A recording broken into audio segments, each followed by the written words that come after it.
Thank you, Mr. Claus. I'd like to thank everyone for being here tonight.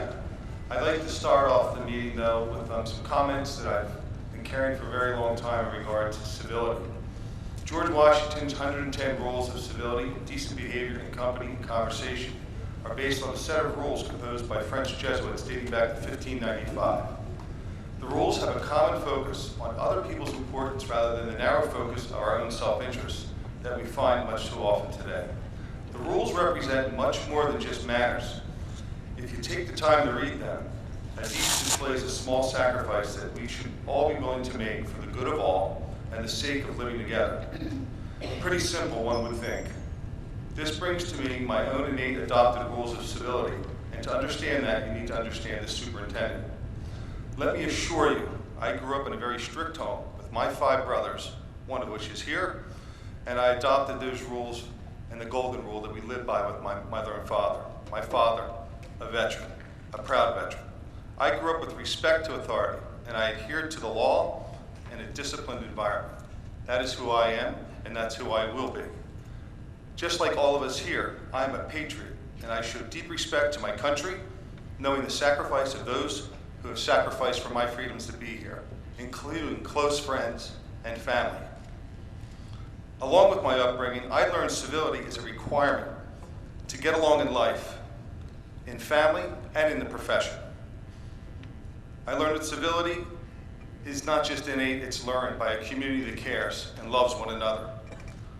Listening closely, respecting point of views, showing courteousness, displaying humility when in disagreement, and knowing all along that our care for our fellow human beings, their good fortune and their health, is the utmost act of selfless civility.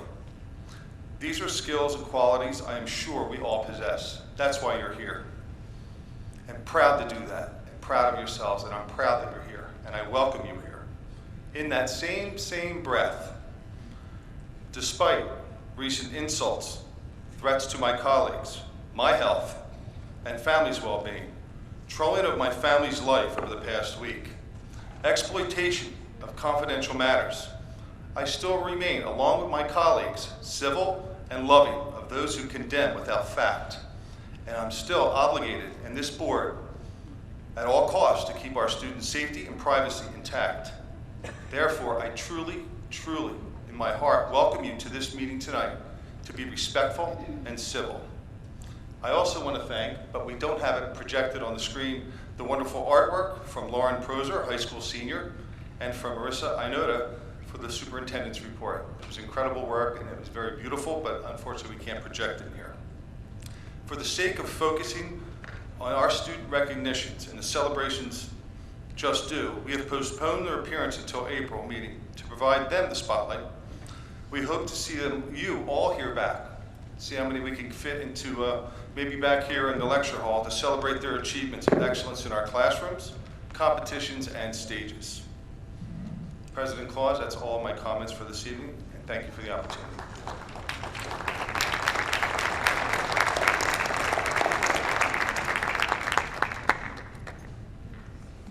Okay, so then we move on to public comment.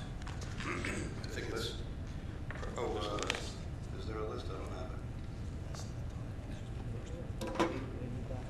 Well, hold on, I want to take a quick second, but if we have a list, we want that, right? The list? Can we have the list? Yeah.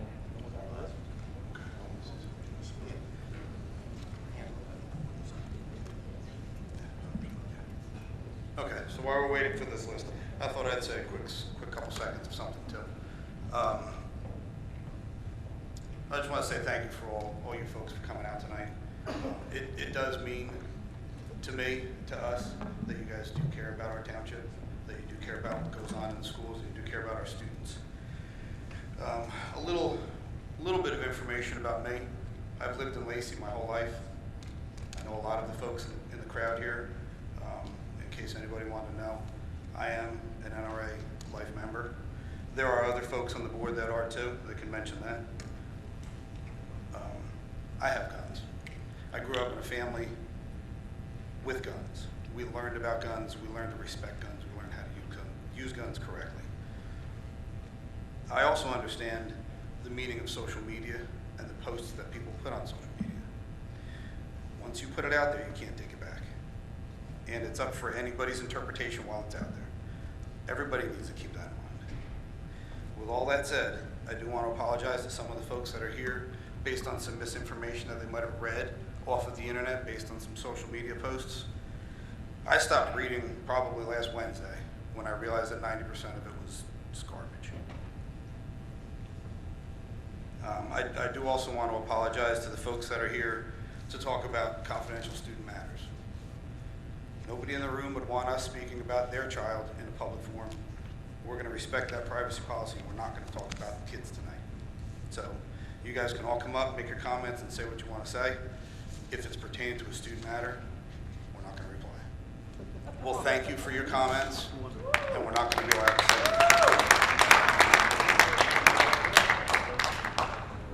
but feel free to come up, say what you want. We're here to listen. Keep in mind while you're up here, our number one goal is the education of our students. Also, our number one goal is the safety of our students. So please be respectful in your comments.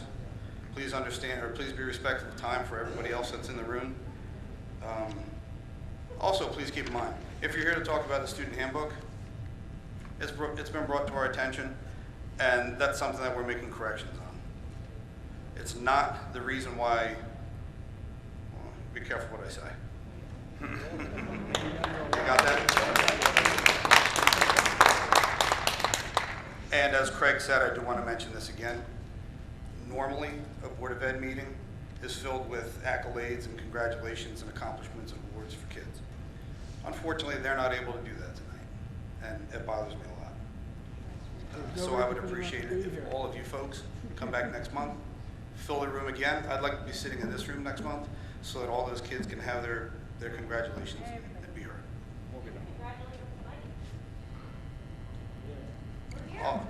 I'll hold my comments. If you want to talk about that, there's a podium. You can say your name and talk about it. That's all I have for now. We'll do public comments, but Mr. Subsi does have something he would like to say. Good evening. My name is Chris Subsi. I'm the board attorney. First and foremost, I want to thank you all for attending tonight's meeting. The Lacey Township Board of Education and Administration members welcome the opportunity to participate in a transparent and well-informed public discourse, especially when it directly relates to the safety and well-being of our students. However, please bear in mind that certain topics subject to discussion tonight are directly related to confidential student matters. Information which is subject to privacy policies designed to protect the confidentiality of all students throughout the district. As such, any questions regarding specific student information, action, conduct, and discipline shall not be addressed by this board in this venue. It is the board's policy to preserve such discussions for private sessions, and we request that these wishes be respected in order to protect the privacy and safety of all students and their families. The district has been made aware of the fact that language contained in the 2017-2018 Lacey Township High School Student Handbook has resulted in significant concerns regarding the rights of students within the district. The applicable language found in the handbook is as follows, quote, that wasn't the handbook, quote, in accordance with the Safe Schools Initiative, the Zero Tolerance for Guns Act, P.L. 1995 and its companion C/128, and the Lacey Township School Board's Zero Tolerance Policy, any student is reported to be in possession of a weapon of any type for any reason or purpose, whether on or off school grounds during the academic year, shall be disciplined as follows: A, long-term suspension; B, evaluation by the high school child study team; C, recommendation by the administration to the Board of Education for suspension of at least 1 year. That language specifically cites the Safe School Initiative, the Zero Tolerance for Guns Act, and the Lacey Township Zero Tolerance Policy, all three of which I'd like to take a moment to discuss in turn. The Safe School Initiative was a joint project conducted in collaboration between the U.S. Secret Service and the U.S. Department of Education, initiated after the Columbine High School tragedy of 1999. The goal was to attempt to identify information that could be obtainable prior to an attack in order to aid attempts to mitigate or eliminate entirely targeted school attacks. Information was utilized from multiple school shootings for a period of time between 1974 and 2000. The project ultimately arrived at 10 key findings that may, quote, may have implications for the development of strategies to address the problem of targeted school violence, unquote. The Safe School Initiative did not address strategies that suggest or condoned the complete ban of weapons, but instead provided information meant to potentially assist schools in avoiding tragedies such as the Columbine shooting in the future. The Zero Tolerance for Guns Act is set forth under New Jersey statute and specifically sets forth guidelines for, quote, any pupil who is convicted or adjudicated delinquent for possession of a firearm or a crime while armed with a firearm or found knowingly in possession of a firearm on any school property, on a school bus, or at a school-sponsored function, unquote. Language contained within Lacey Township District Policy 5611 closely mirrors the aforementioned statutory language. When read together, the intent of the laws and policies is to promote the safety, security, and well-being of all students and staff throughout the district. During the tenure of this current superintendent, no students have been disciplined for a firearms violation under the provisions of the Lacey Township Possession of Firearms Handbook section, nor under any district policies. When reviewing the content of the handbook section, there's a term for interpreting laws known as impari materia that should be considered. This phrase, according to Black's Law Dictionary, is Latin for, quote, upon the same matter or subject, unquote. When all pertinent law and policy are read together in para materia, it is clear that the language in the handbook is meant to be interpreted to apply only in situations where a student with the illegal possession of a firearm or of a crime while armed or found knowingly in possession of a firearm on school property. Taking into consideration an amalgamation of the handbook language, applicable district policies and state law, and other related factors, the language of the handbook section becomes much less ambiguous and quite clear.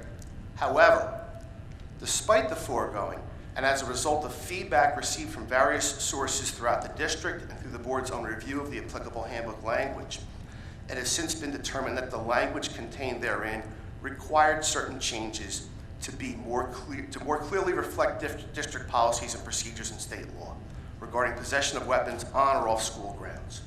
Such changes have been implemented, and the handbook has been updated accordingly. Thank you.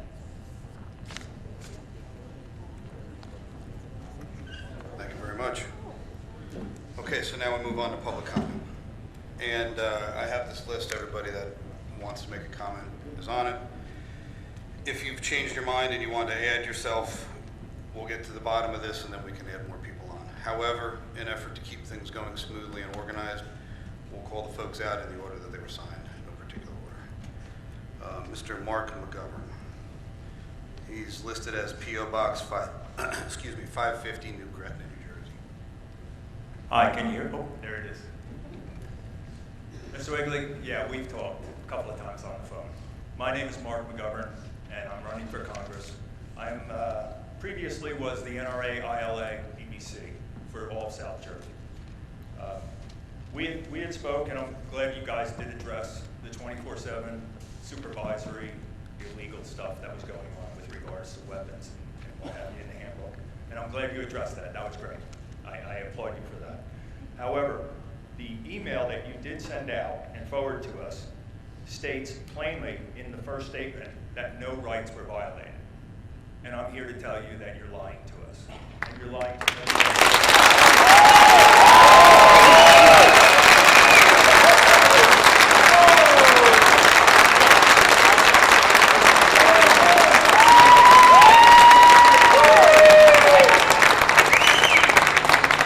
Other than that, I really don't have much more to say because we're going to play the whole privacy thing.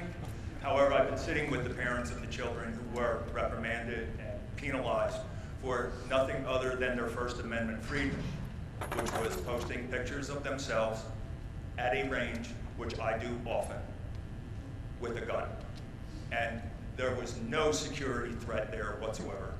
And I think you owe them a very big apology, and you really got to start looking at your 24/7 coverage. Thank you.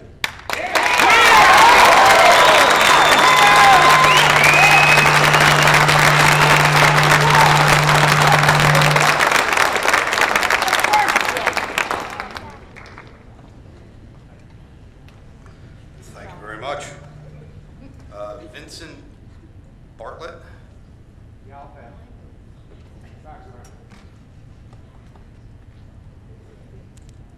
Frank Horvath, 42 Hilltop Drive.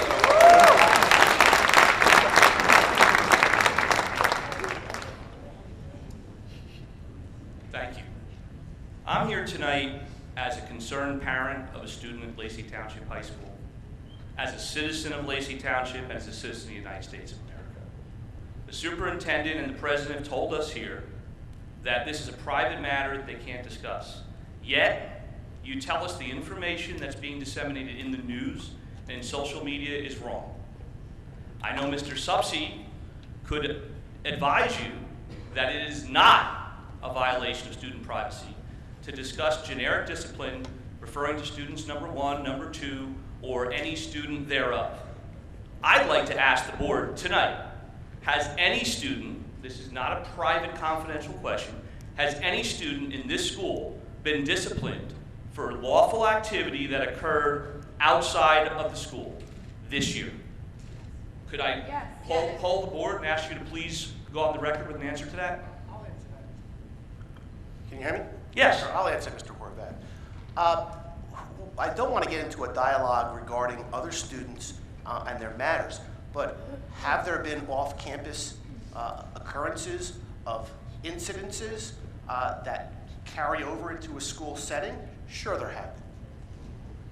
I'm aware, and maybe you can help me with it because I'm not an attorney, of a Supreme Court decision that said that public schools cannot exercise any discipline outside of the school setting unless a law has been broken or it presents a clear and present danger to the students in the school. So with that in mind, has that been violated? What I'm not going to do is get into a legal debate in this forum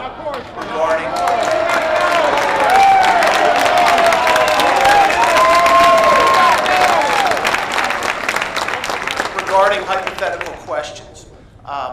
What I can tell you is, respectfully, the board's position, and I stand behind it, is that appropriate action was taken based on circumstances that were presented.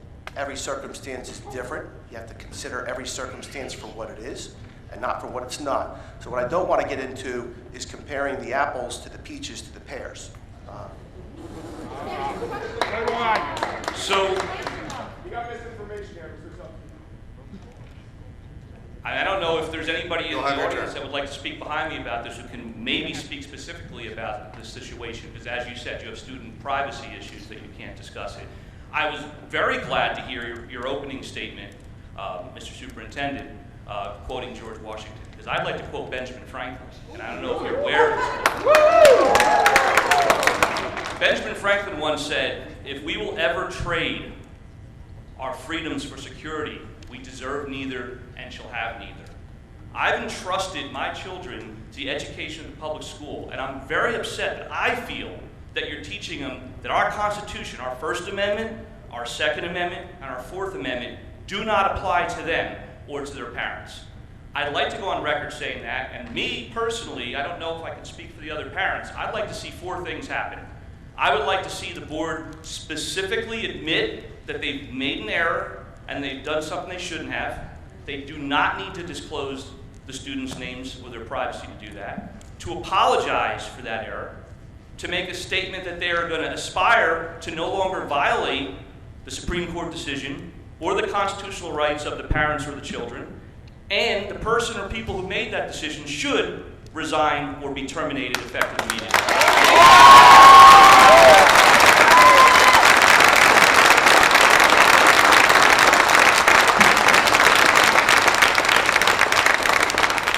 I realize I'm one parent, I don't speak for the whole group, but I want you to know that I'm not going to go away I don't think the other parents are going to go away, and I don't think it's fair that the board is going to hide behind student privacy to do away with their accountability. You are accountable to the students and the parents and the taxpayers of this town.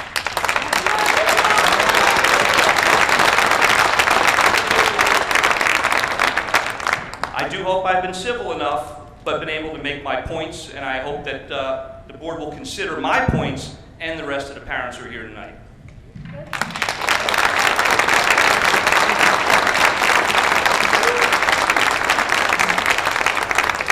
Thank you very much. April Emerson. Pass. I apologize for the spelling. Ed, I don't know what that is. Canamali? Cardinal? Okay. 222 Veronica Court, Lenoka Harbor.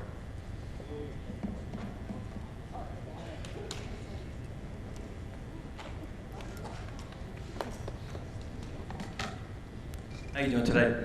I think I pretty much speak for a lot of people here. I've been here about 20 years. I lived in town, and I think most of us are pretty much on the same page as you guys probably are, as far as eliminating all the school shootings and all that, obviously.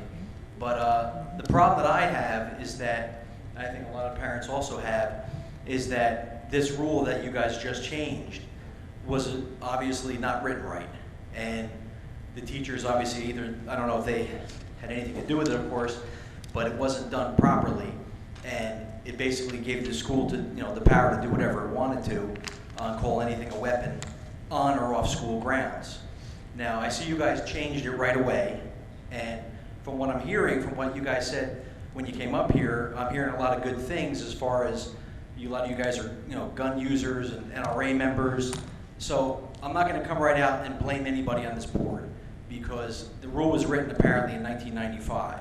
So most of you probably weren't even around then, or at least a part of the board. So I'd like to give you the benefit of the doubt and say you had nothing to do with it. So the problem I have is that I just want to make sure that in the future that what was happening, with a lot of these kids, including my son was told that he had a sticker on his truck and he couldn't bring it to school unless he took the sticker off his truck, and it was a picture of a gun, and which was wrong, and I got into a little argument with him about it because we both were on the same page. We didn't think it was right, but I didn't want him to get in trouble for it, so we took it off before any of this happened. But then I saw this happen, and then I saw the rule in the book, and I couldn't believe it. I was just shocked. So I'd like to think that you guys all are probably now realize that the rule was there and it was wrong. Like I said, you guys weren't around when the rule was made. So I'm hoping that although you guys are probably in cover your butt mode, which I get to a certain extent, okay, because that's what's happening here, which, like I said, I mean, it's what has to be done, I guess. But you guys weren't a part of that rule. But I just want to make sure that in the future that anything like that doesn't happen. My son today was told that he had a shooter's sweatshirt on and he should take it off. Well, why? I want to know why. Why would that be? He's supporting local vigilance. And again, I'm not mad at you guys, and there's a good possibility most of you are on the same page as I am. So I'm not mad at you, but I want you guys to be aware of what's going on. It's not just this incident with this kid that he took a picture, put it on the internet of him shooting, and then all of a sudden he's treated like he was a terrorist. That's not what happened. And the teachers, obviously, I think part of the problem is the teachers are in the middle. They don't know what to do. They're told one thing. In fact, his teacher today was actually nice to him about it. She said, I don't even know where I stand. I don't know if I should have you take the shirt off or not. And my son was like, I'd be more than happy to take it off, but the shirt I got underneath is worse. So she said, well, okay, well, then just leave the shirt on. So, but in closing, I just want to say, I've been here for 20 years. Most of the people I've come across in this town are great people. And I don't just mean, the people here, the school, everybody in town. I feel like I fit in this community. We fit. A lot of people are gun owners. A lot of people are pineys. I mean, you know, the people that are replants from up north came down here, I think a lot of them because they fit in down here. And so I'm gonna kind of give you guys the benefit of the doubt, and I'm sure a lot of you are the same way as we are, but I just want to make sure that from this point forward, that nobody, and I mean nobody, allows this kind of thing to happen again. Like I said, it had nothing to do with you maybe, but I just want to make sure nobody gets in trouble for wearing an NRA shirt to school, or nobody gets in trouble for talking about guns. I mean, obviously, if somebody, you know, has any kind of threat or something, or anything safety, go after them. You do what you have to do. Nobody wants another school shooting. But I think a lot of us are probably in the same, you know, understanding that having a sticker of a gun on your truck or wearing an NRA hat is not going to create a school shooter. So that's all I have to say. You know, thank you, and hopefully now that you changed the rule, and some minds will be changed, and people will, you know, address this better in the future. Thank you.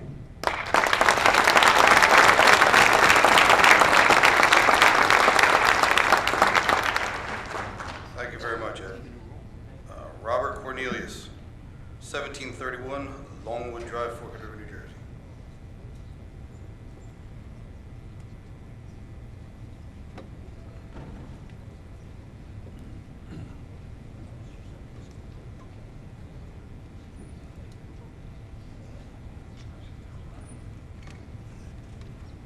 Good evening, gentlemen and ladies. I've got 40 plus years here in town. I'm with you. Sorry. I was really pleased to hear that you have revisited 5611. That was good news. I am troubled, though, that who believed that this was good policy? It was in your email. Which one of you believed that this was good policy? I read you the statement before, which explained the basis behind that particular language and the intent behind it. So All right. we stand by that So I want statement. to take it a step further. When does local parentis stop?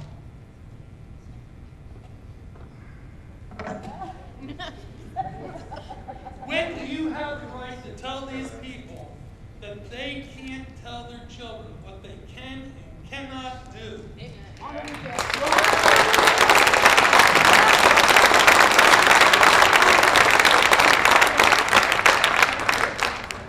I mean, that was my biggest problem. I understand the problem with the first, the second amendments to the Constitution. That makes clear sense, and I think you understood that. I don't know if you get the most important thing. Parents have a right to their kids and to make decisions for their children.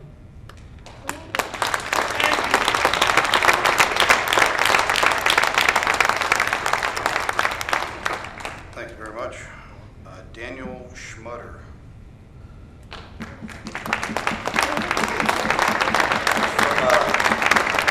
New Jersey Rifle Pistol Club.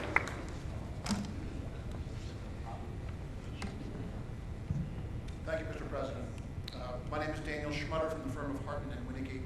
I represent the Association of New Jersey Rifle and Pistol Clubs, the largest and oldest Second Amendment organization in the state of New Jersey. We have members in town. We have members who send their children to this school. And we're gravely concerned about what we've learned over the last week about what has been happening in Lacey Township. The executive director of the organization, Scott Bach, apologizes that he wasn't here today to speak directly. He has another matter he had to deal with today, but wanted to be here. You've received 2 letters from us, one on Thursday, I'm sure you've seen, and one today dealing with a second matter. The first letter on Thursday dealt with the issue relating to the picture that was posted on social media. The second letter from today dealt with the sticker on a student's truck that you heard about earlier. While we are very glad to see that the handbook has been revised to delete what, in our view, was clearly an unlawful policy in violation of the Second Amendment to the Constitution, we're still very concerned about violations of free speech that we see a pattern of here now that we have been investigating this issue over the last 4 or 5 days. When it was brought to our attention that several students were disciplined for the posting of a picture on social media for completely illegal conduct outside of school, not at a school event, we sent our letter on Thursday notifying Superintendent Wigley and Principal Brandis that, in our view, it was plainly violative of the First Amendment. I'm sure Mr. Subsidy, of course, is familiar with the Tinker case, and I'm sure you all are very familiar with the Tinker case as well. But in our view, there's nothing about the facts relating to that posting on social media that in any way would satisfy the standards required by Tinker versus Des Moines Board of Education.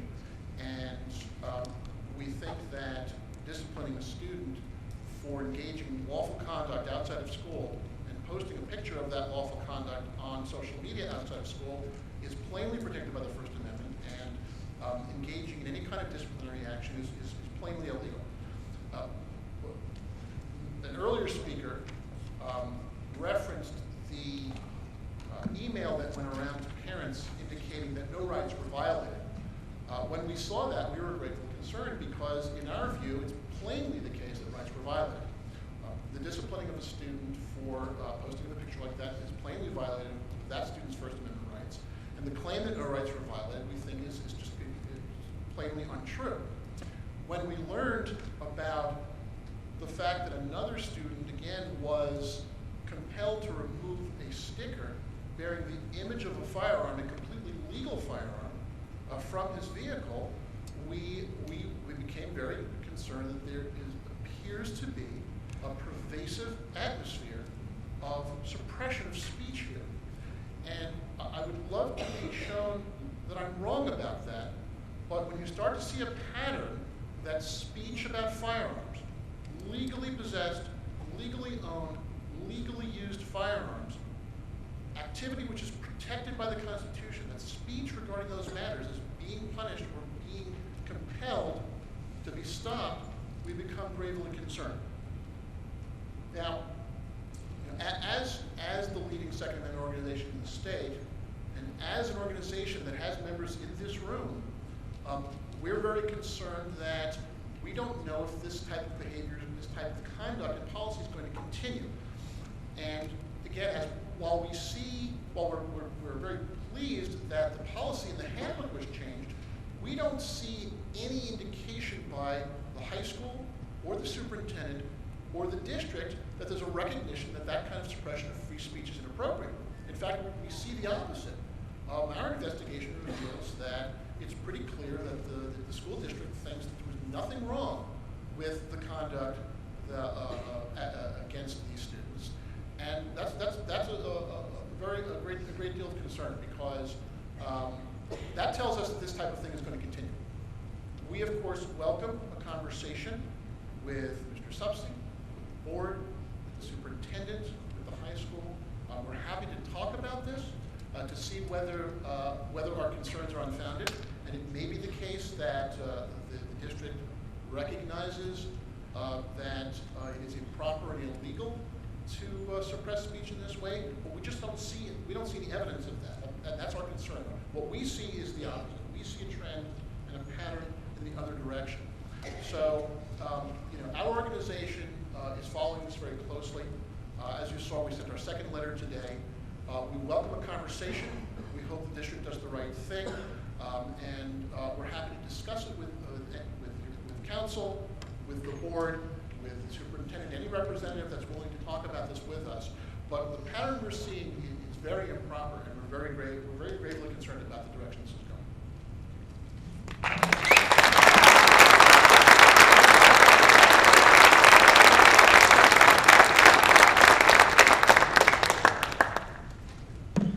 Thank you very much, Daniel. Pam Patterson, if you could do me a favor, Pam, you did put your address on here. If you could let us know your address, we'll put it down.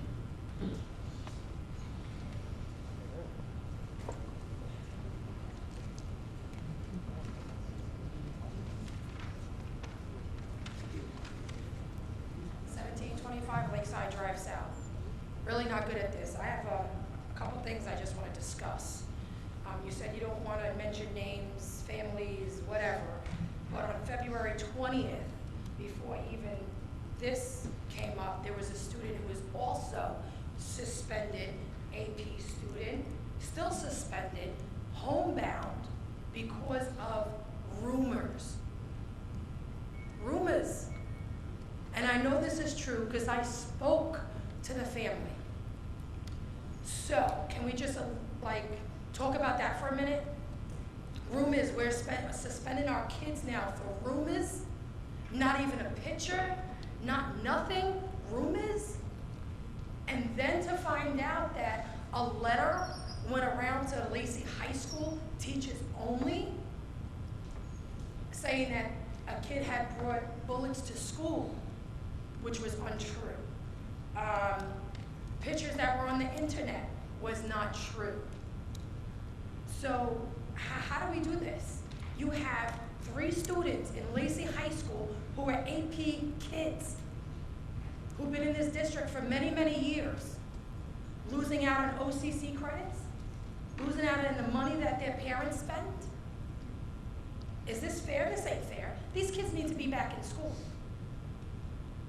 I don't think it's fair. That's only one situation. I just want to know. Rumors. Nobody has anything. Oh, you want an answer to that? I want an answer to that. I have a feeling that you're dealing off rumor as well, so I don't know what. No, basically I'm not. Well, I'm not. I I got don't my know that we've information suspended anybody straight from the but source. we can't talk about that, I'm sorry. Oh, we can't talk about it. You've got 3 students who are AP students who are no longer allowed. You say that kids are in school, what are they, sitting outside in the hallway? That's not nice.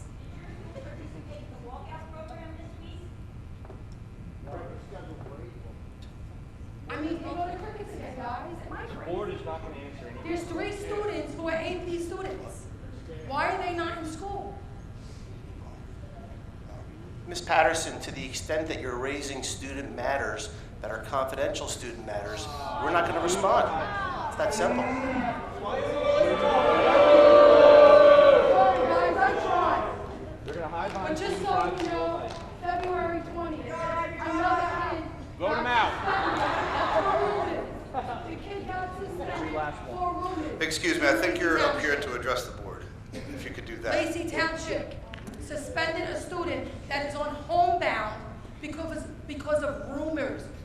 There was never a picture, there was nothing. Rumors. I will look into that. Oh, you'll look into it. I will. Sorry, guys, I tried.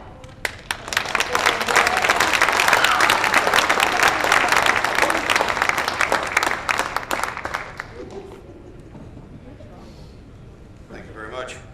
Amanda Burren? You're on. 208 Lakeview Court, Forked River.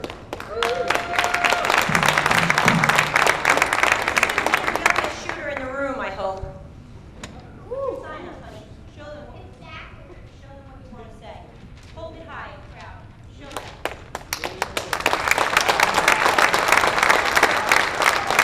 To all you here on the board tonight, I have 3 daughters in this district. One of the families that was affected by your decision to have these 2 boys sit for 4 days in-school suspension while they absolutely should have been in their AP and college classes. You should be ashamed of yourselves.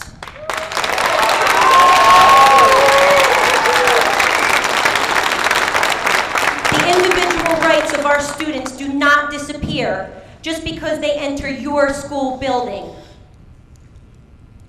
School officials must respect the constitutional rights of their students, the parents, and the citizens of this town. It is also not the place of a school to replace the guidance of parents with the judgment of your administrators who apparently do not have any interest for these boys at their best heart. Innocent social media innocent social media posts that do not make a genuine threat are best handled by their parents.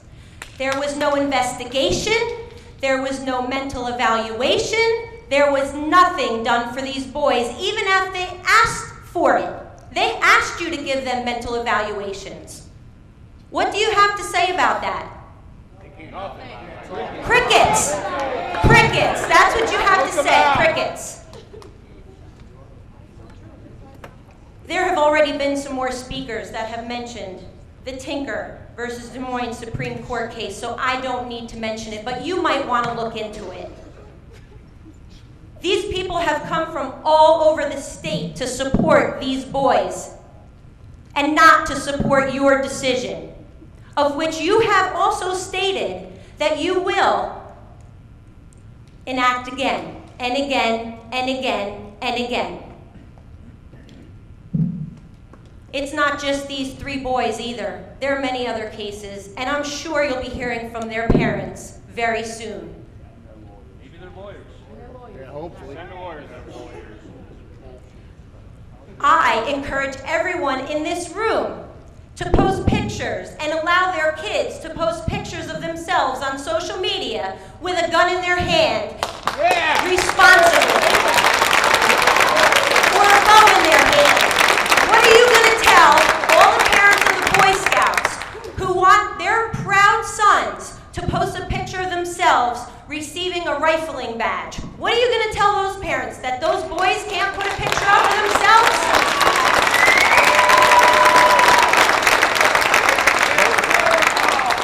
And what is the difference between a gun and a knife?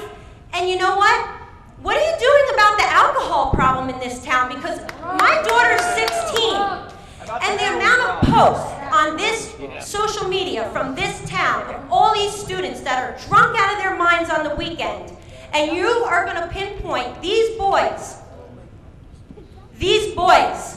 who were responsible, they were with adult supervision, who consented and were teaching them how to shoot at a private range? Are you kidding me? What's the difference between a gun and a knife? None. So if my husband and I want to take my kids fishing and they're seen in a picture holding a fillet knife, are you going to tell me that my kids are going to be suspended for holding that fillet knife? Because that's all that gun is. That's all that gun is a piece of equipment. And you don't know if those boys are hunters. We are proud hunters in my home. And my husband brings home a lot of food with using his guns and his bow and arrow, along with a lot of these people in this town and in this room right now.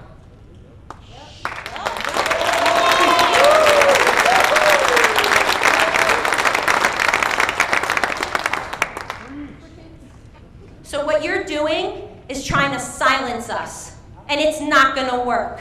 You've only woken the dragon. You've only woken it. The dragon was sleeping. I've had 3 people from Fox News call me already for an interview, and I'm holding off on it just a little while longer. But this town has the chance to either make good or keep bad. It's your decision up there on that board. Ladies and gentlemen, thank you.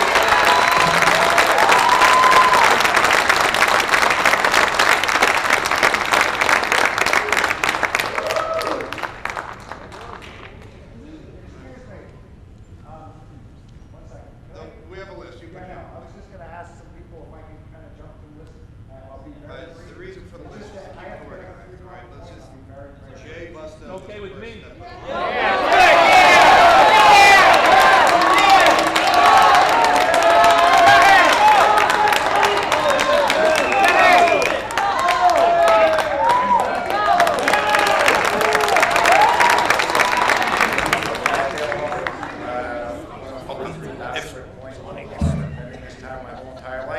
Could you say that again, please? Dale Hawk, 1043 Bowsprit Point, Long Harbor. Okay, been in this town my whole entire life, and I kind of want to try to create a dialogue. Sorry. I'd like to try to create like maybe a dialogue, because I hear a lot of questions asked, but I don't hear a lot of questions answered. charge of going through the social media and getting this information from our children? Oh, good question. That's where an answer would be required. Thank you. From what I understand, this has been reported from other people. Okay, that wasn't my question. Who? We don't have in our anybody that, school board- we don't have anybody that monitors, especially on the So school where board. do you get your information? The book, like I said, it's been reported from other parents and From, students. from other parents. So you guys allow other parents to dictate what happens in our school district?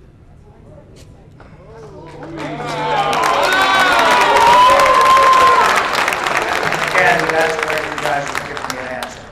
Thank you. Oh, crickets. I couldn't hear it because everyone's clapping. Okay, sorry, I'll ask the question again. So I guess you allow the parents to dictate what the rules are set. That's where you get your information. No. And again, I do remember Mr. Subsidy saying something about you guys can't talk about rumors. Wouldn't that be considered a rumor? Yep. Again, that would require an answer, yes or no. I didn't hear that part again. Okay, again, I'll repeat to you.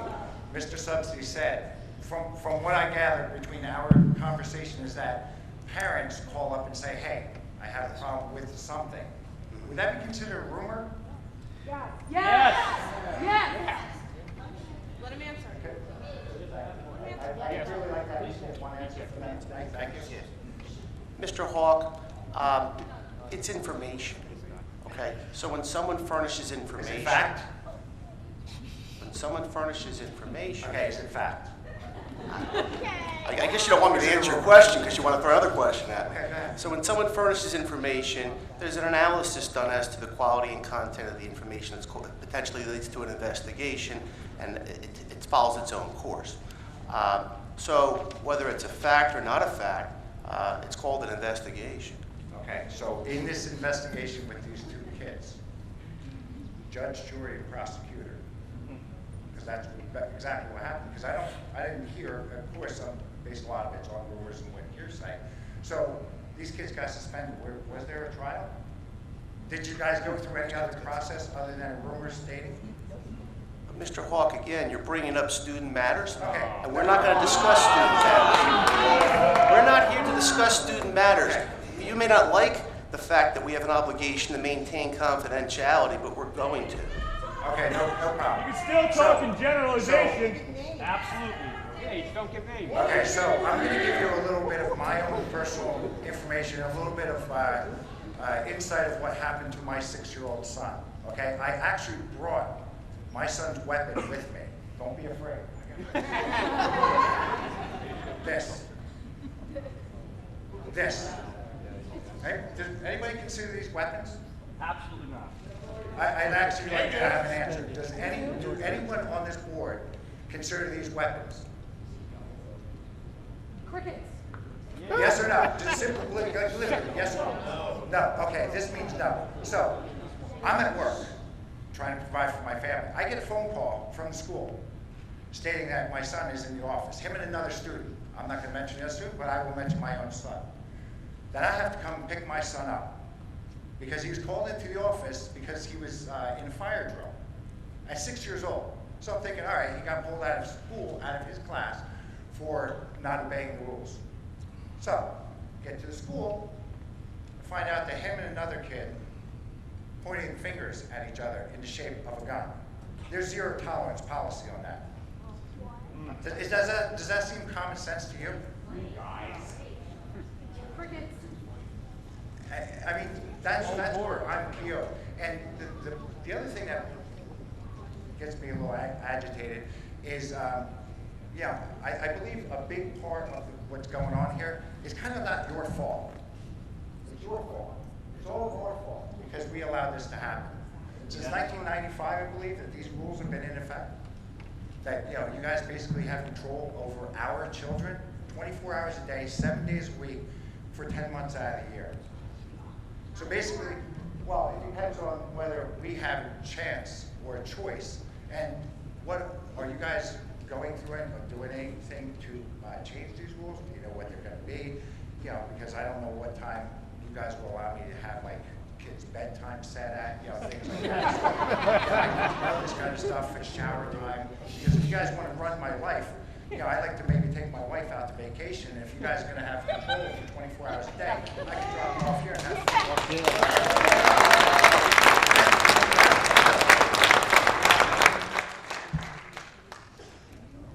So is there anything that's going to be changed in this handbook about basically keeping our children 24 hours a day, 7 days a week? If they do something outside? Because I find it kind of odd that a place that's supposed to educate children will discipline them with taking away their education. Does that make sense?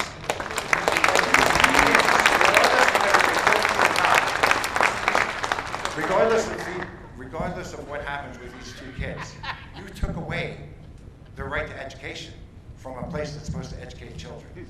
Does that make sense to anyone? Doesn't make sense to me. So, I appreciate you guys, letting me come up here in front of everyone. But for 5 years, it's been bothering me since my 6-year-old son has been called up into the office for bringing out his head and finger gun things. And again, vote, guys. These guys are all right. I've never seen this many people, at a school board meeting before. I've been to a lot, to a few, and it's good to see people out here. But nothing can change without us. So if the peas are off and up, keep coming.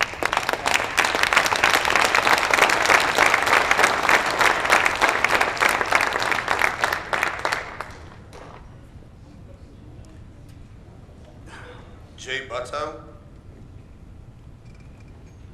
B-U-T-O-W. Butow. Sorry about that. 2115 Lacey Road. I have some kids in the district here, and I never thought in a million years I'd be hearing stories like this come from this district. I grew up in Bayville.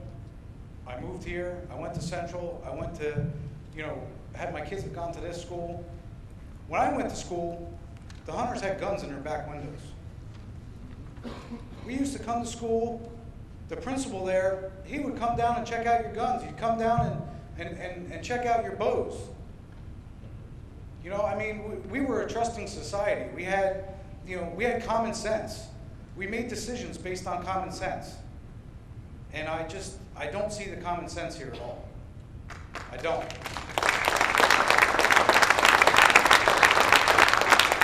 The other thing I want to say is, you made a statement, or read a passage from George Washington that we shouldn't offend people.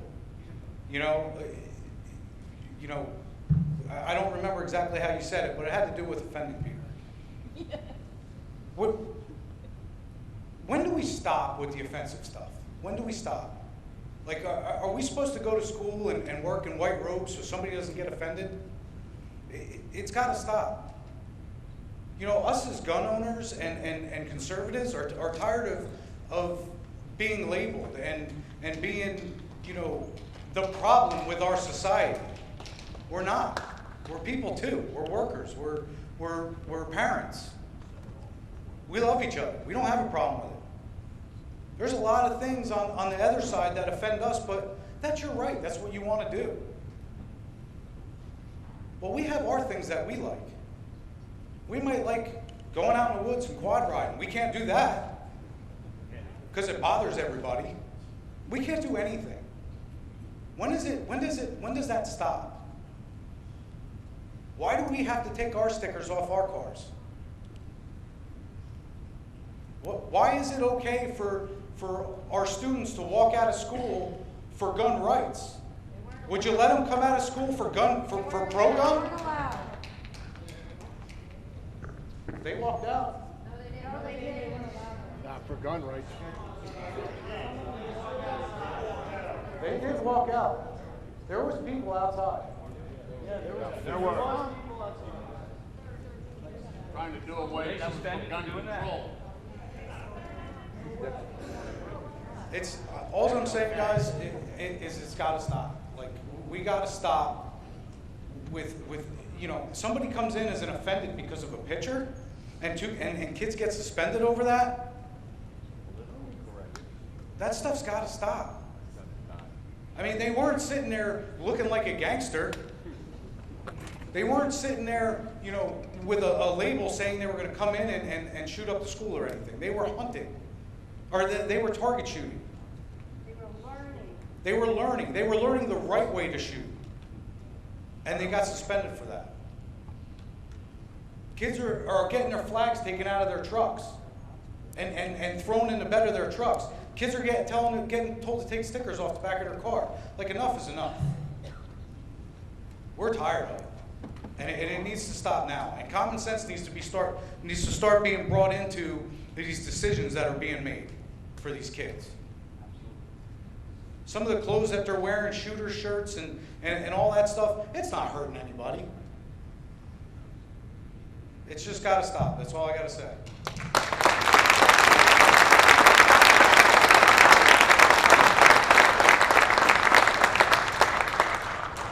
Thank you, Jay.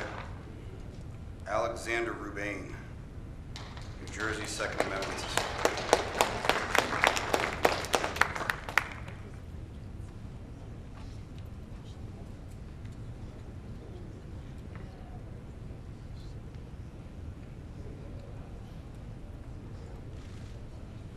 Hi, good evening. Thank you for this opportunity. I'm not going to repeat basically what other people have said very eloquently, but you know, there is an undertone here, and the undertone is that it's no secret that schools have become, you know, a left-wing propaganda machine, and that's what this is.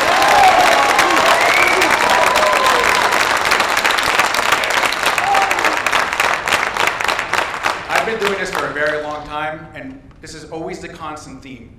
You guys get called out, and then suddenly everyone's an NRA member, they love America, they love guns. My response is going to be, prove it. And what I mean by prove it, my organization is going to pay for it, but will you guys endorse a fun day at the range sponsored by the New Jersey Second Amendment Society, where your students will come to the gun range and learn how to properly handle and shoot a firearm? And think about this.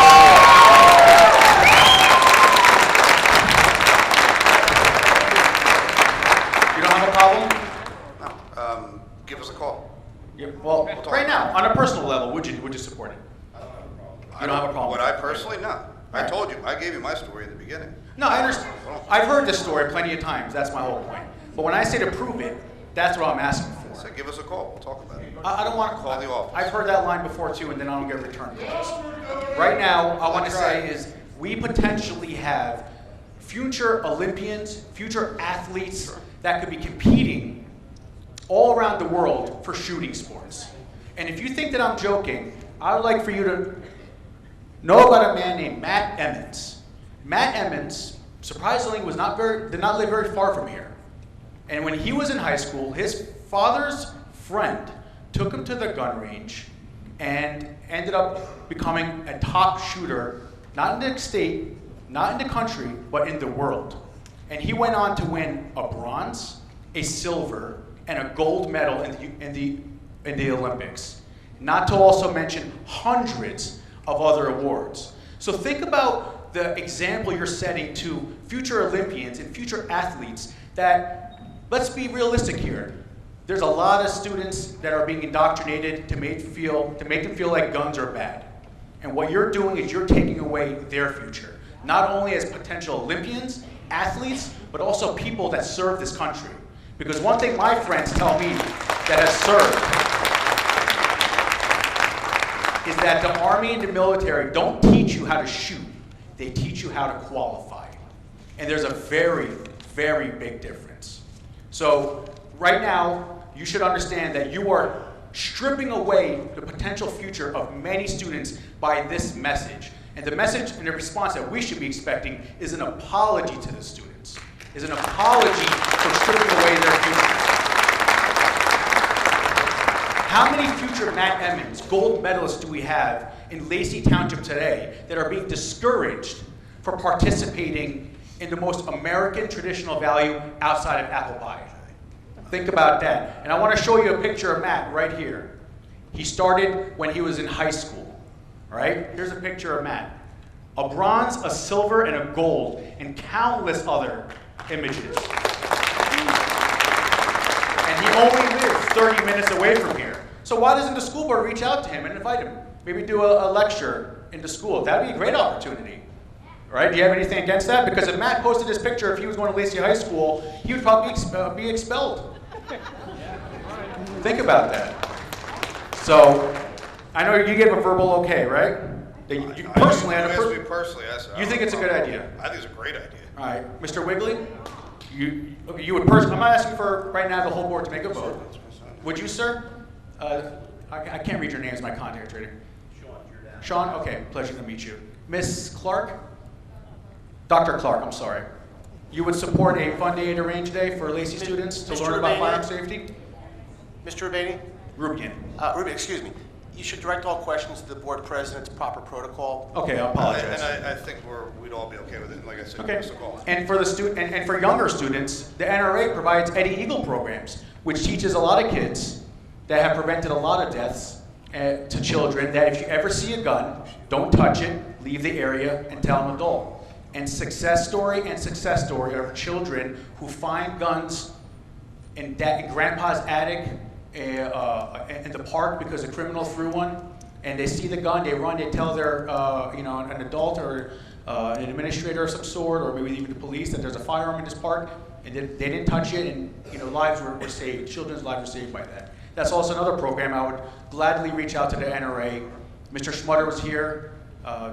Scott Bach is an NRA board member. I'm sure they'd be more than happy to sponsor an event to all the schools, grammar school, middle school, high school, to teach children that if they ever see a gun, stop, don't touch, leave the area, and tell an adult. Thank you very much for your time. Thank you.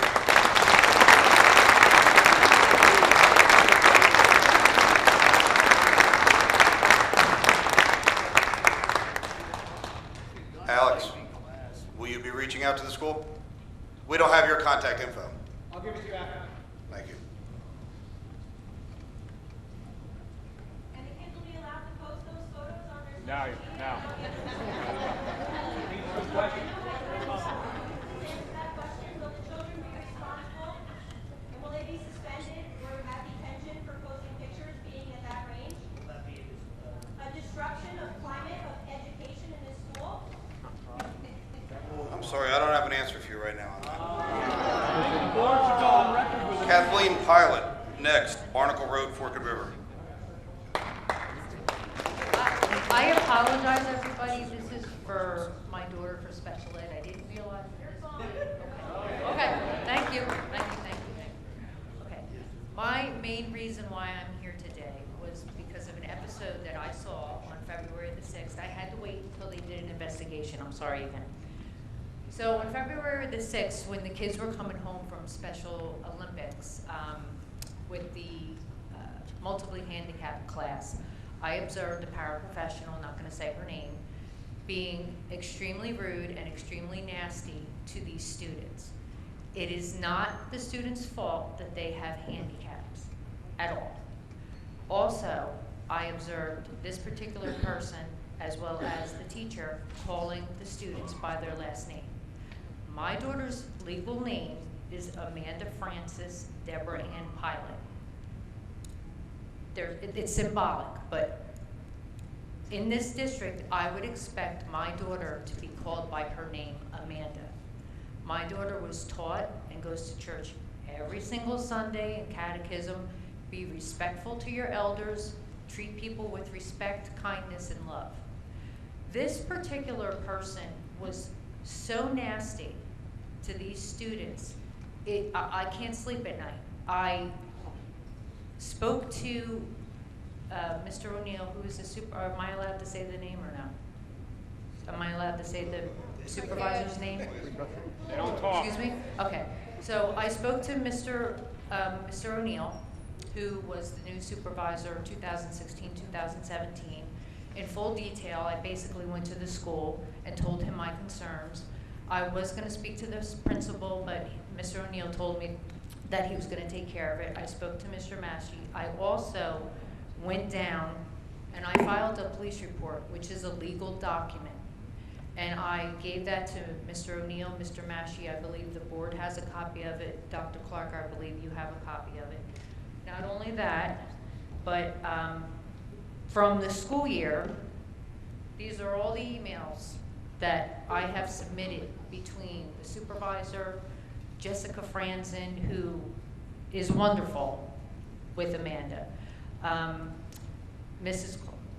Dr. Clark. I also sent a big email on February the 12th, I believe, to the board, the head of the board, to the superintendent, Dr. Clark, Mr. Massey, Mr. O'Neill, and Jessica Franzen. Because I am so disturbed and so upset about what transpired that day, that you always say, you see something, say something. Well, I saw something and I said something. I basically took Amanda out of that class altogether except for one class. I feel that that class with that particular person in that class with those students is extremely toxic. For my daughter to come home and tell me that this person is snotty and nasty and she gets very upset. I've also had to call mobile response for my daughter because of her behavior. She has oppositional defiant disorder. So if you're nasty to a child in that mental state, who are they going to take it out on? They're going to take it out the primary caretaker. That's me. I've raised my daughter by myself with no male in the picture for 18 years. So I called mobile response in November, and mobile response is at my house now since this incident happened.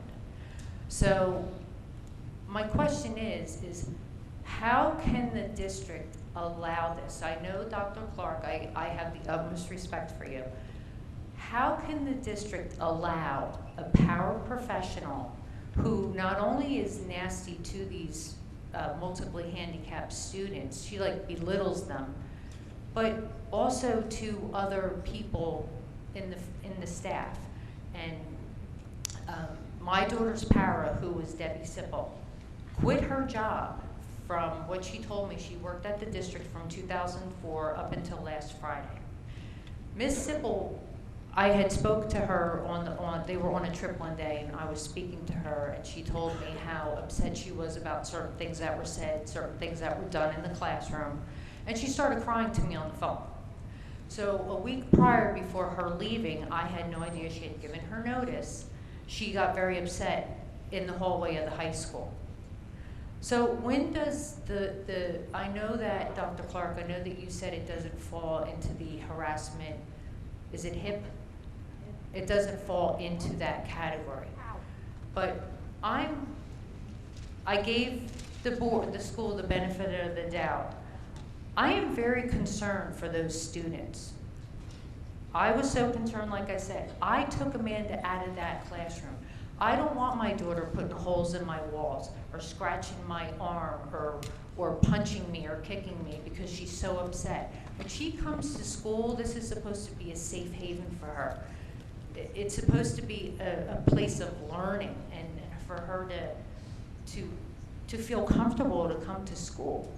So that's the main reason why I'm here tonight. I didn't know all this was going on, but I'm very upset that this particular individual is back in the class.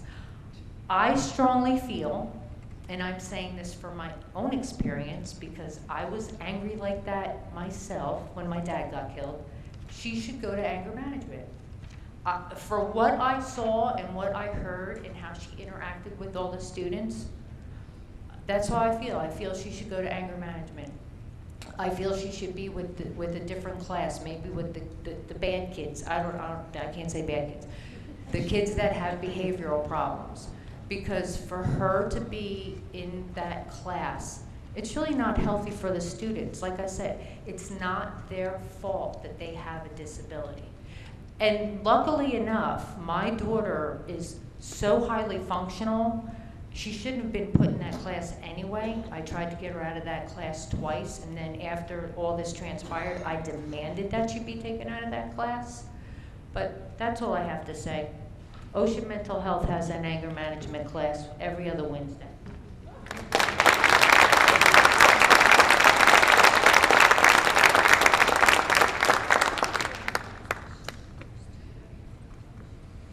Thank you. Joe Goldberg, 10 Cole Ave. Is that in Lacey or Little Carb? I don't actually recall. Where's that at? It's in Ocean View.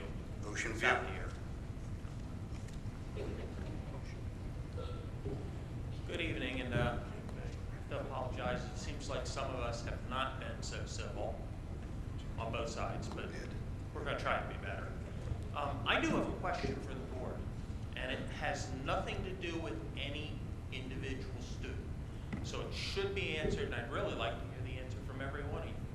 Who is the board responsible to?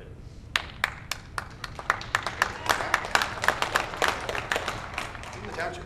We're responsible to the township and the Okay. students. So you're responsible to the residents of the township, and are you responsible to the students? We're responsible to Or for. provide a safe environment for the students to learn. So how does this fit with the administration?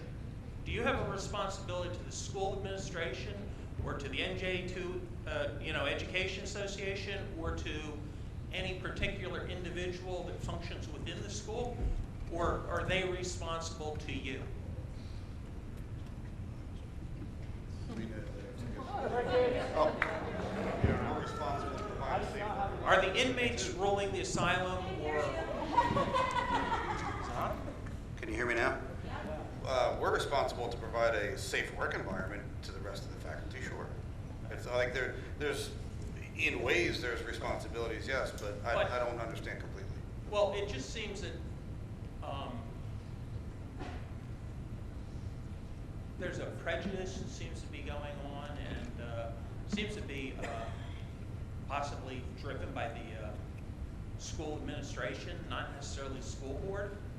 I think it has to be looked into.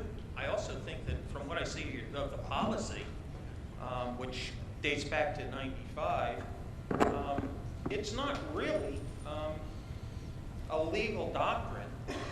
It's a guideline, but the guideline breaks the law. Who is responsible for that? Is the board going to look into that? Is the board going to look into the attorney that maybe approved it? Yeah, no, definitely. I mean, this looks like lawsuits all over the place, and that really hurts everyone. I mean, somebody should have realized this was going on years ago. And they didn't, because the culture wasn't allowing this to happen.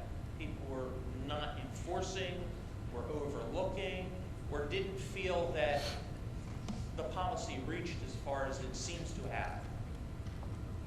That's a big mistake. Matter of fact, it's violations of probably 2 amendments, but also the U.S. Code, Title 18. I'm not familiar with that.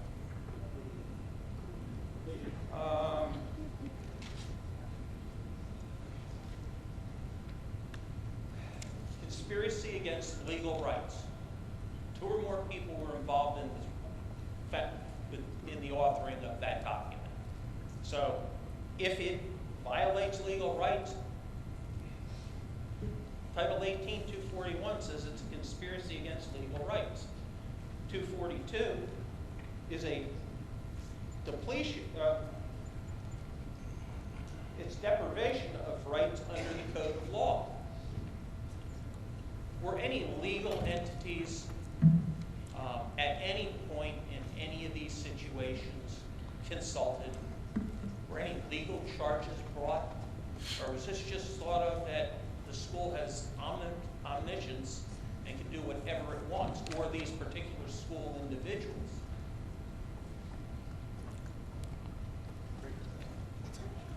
Are you talking about potential litigation that you're talking about is coming to the district and you want us to respond to that? Is that what you're asking? I'm saying, has anybody realized that these policies that have been ignored, and the actions that seem to be still going on within certain staff members could be more potential problems for the district? We accept your comments, but if you're asking us to respond to potential litigation, I'm going to advise the board not to respond to that. I didn't ask you about responding to potential litigation. I was asking you to respond to policies and procedures to review these policies and to bring them into compliance with the law. So we certainly will accept your comments and we'll certainly investigate your concerns. Okay.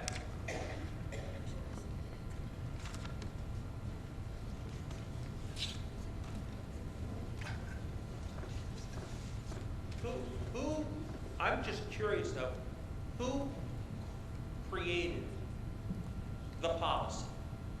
Was it the board, was it the superintendent, is it somebody that's still even employed by the school system? Yeah, that's a difficult question because you're talking about like something that goes back many, many years ago at different times and different intervals. So there's no real simple answer to that. Okay, so nobody's, nope.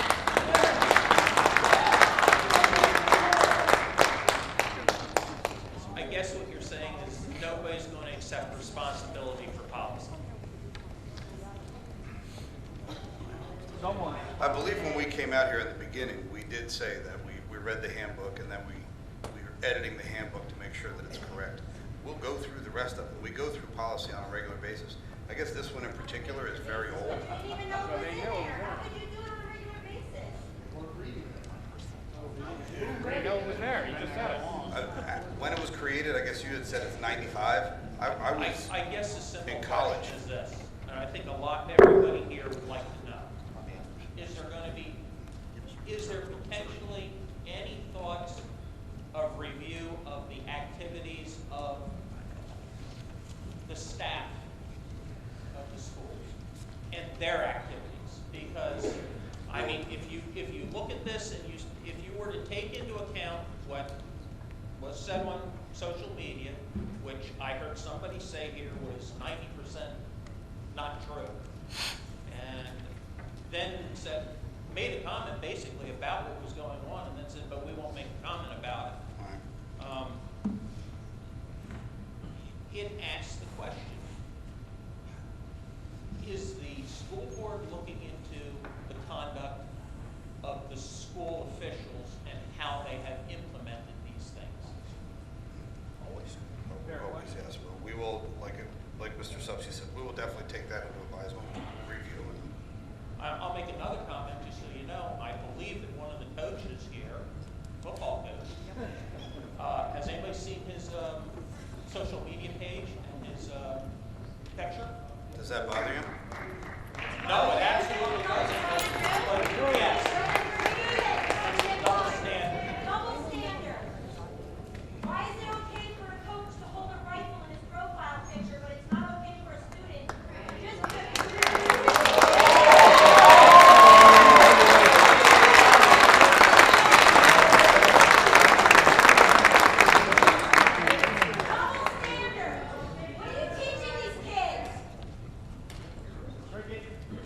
I'm going to close with Thank this. I think the board gets the idea of what people are feeling. I just hope that there's some responsibility and that possibly there are individuals that should resign and leave their positions. Because this should never have happened. Amen.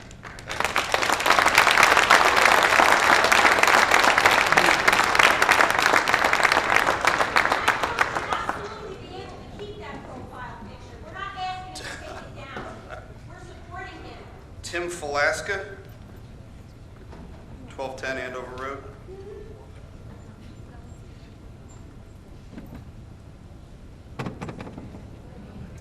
Hello, and I just want to thank you all for giving us the time to vent our feelings and opinions. I'm born and raised here in Lacey Township, and for one thing, I was homeschooled. I did not attend the high school here, but many friends of mine have.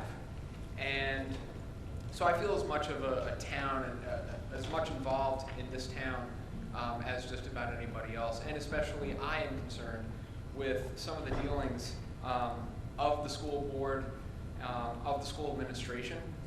And as of late, you know, I'm in agreement with pretty much everybody's thoughts tonight.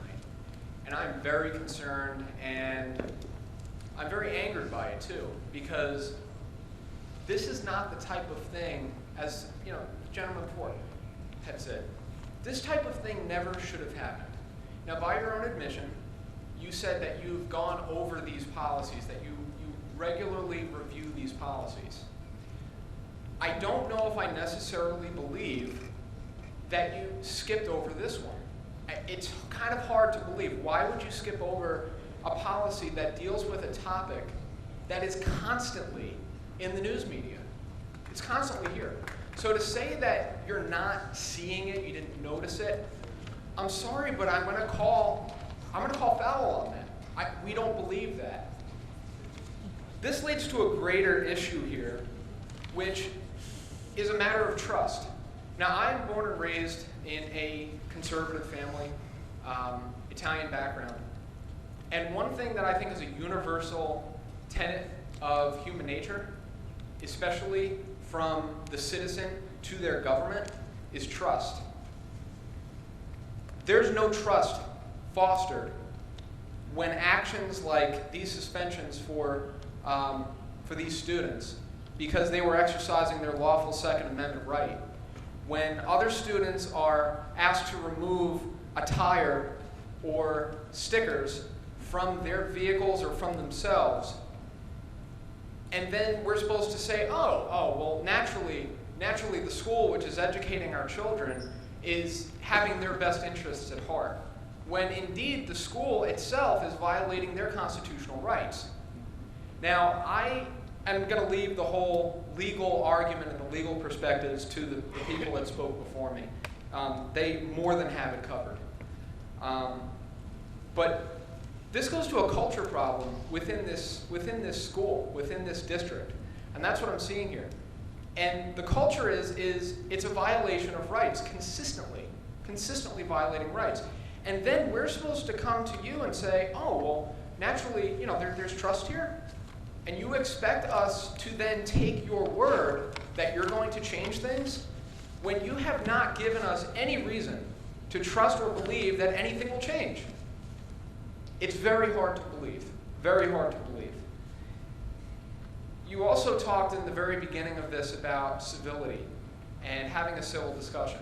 And I am in total agreement with that. Yelling, screaming, using foul language, which thank God has not really happened here, and I'm very, very happy about that.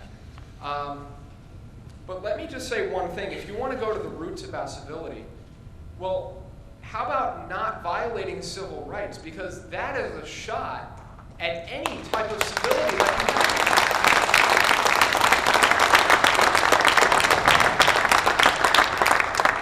have. And you're showing no civility toward your own students' rights. It's really an egregious violation and completely makes you all look untrustworthy. And I'm being completely honest here, because I think many of the people here would agree with that. You also said that there's, normally accolades about all the successes of this school system. Okay, sure, that's fine. But how could you even say there should be accolades when you have actions like what has happened here with these constitutional violations of your own students? There can be no accolades. So to even bring that up, again, it makes you all look completely untrustworthy, naive, and like you're living under rocks to the people's thoughts here, and completely with disregard to constitutional rights of your own students. Again, I would like to ask one question here. Do you have common sense? Do you believe, each one of you, to possess the value of common sense? And I would just like an answer, yes or no. That's an honest question. Yes. No. If I would like to say about insults, you insulted us by not only not doing your jobs of reviewing policies that are clearly unconstitutional. That's an insult to us. And the fact that you even said that, ma'am, you should be ashamed of yourself. Again, true colors are being shown. We do not trust you, and you are violating that trust, that valuable commodity of trust. Initially, during this whole issue, you had mentioned that initially you were not aware of this policy. I'm sorry, but Mr. Subsi, as a lawyer, you should probably be aware that ignorance is not a defense. Ignorance of the law is not a defense.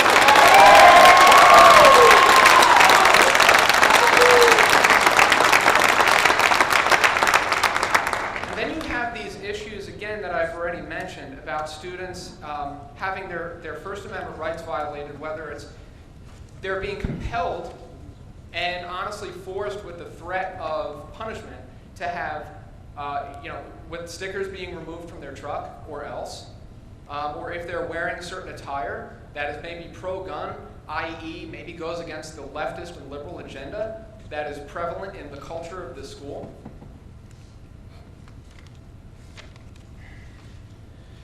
I'd like to see if a student had a Black Lives Matter sticker or a Antifa sticker or even some type of pro-abortion sticker. Oh, sorry, pro-murder sticker on their vehicle. I would like to see if all of you would ask for those students to remove those stickers, because I've seen them around.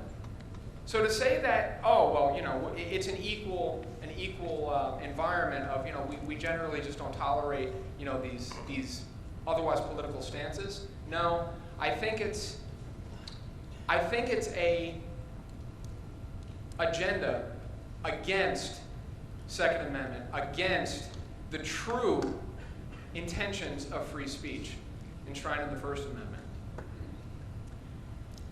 The liberal agenda that you all have demonstrated you have. Now, I know some of you are saying you're conservatives and you're NRA members, but again, that means nothing. That means nothing. As Alex had said before, prove it. Prove it. Because if you don't, we're going to go on the assumption that you have an agenda that is opposed to what we are speaking of tonight. Guns are not the problem, and you're fostering this mindset of fear-mongering against firearms. When things like this happen, it looks like you are promoting fear-mongering against guns, against gun owners, and against the responsible use of firearms, whether in self-defense or whether in just recreational use at the range. Stop violating our kids' God-given rights, because that is exactly what you're doing here. And you need to prove to us that you will stop doing that. You are accountable to us.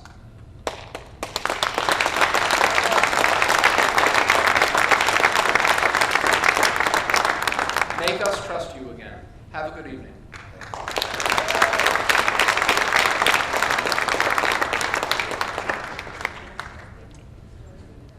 I can't read the first name, but last name is Probst in Forked River.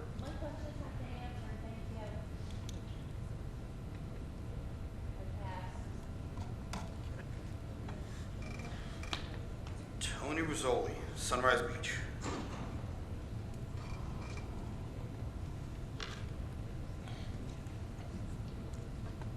Tony Rizzoli, Sunrise Beach, and you know I've been before you 30, 40 times in the last 10 years. Right? How are you this evening? I know it's a tough job, and tonight it really got even tougher. Am I right? The whole thing came down to it was an overreaction.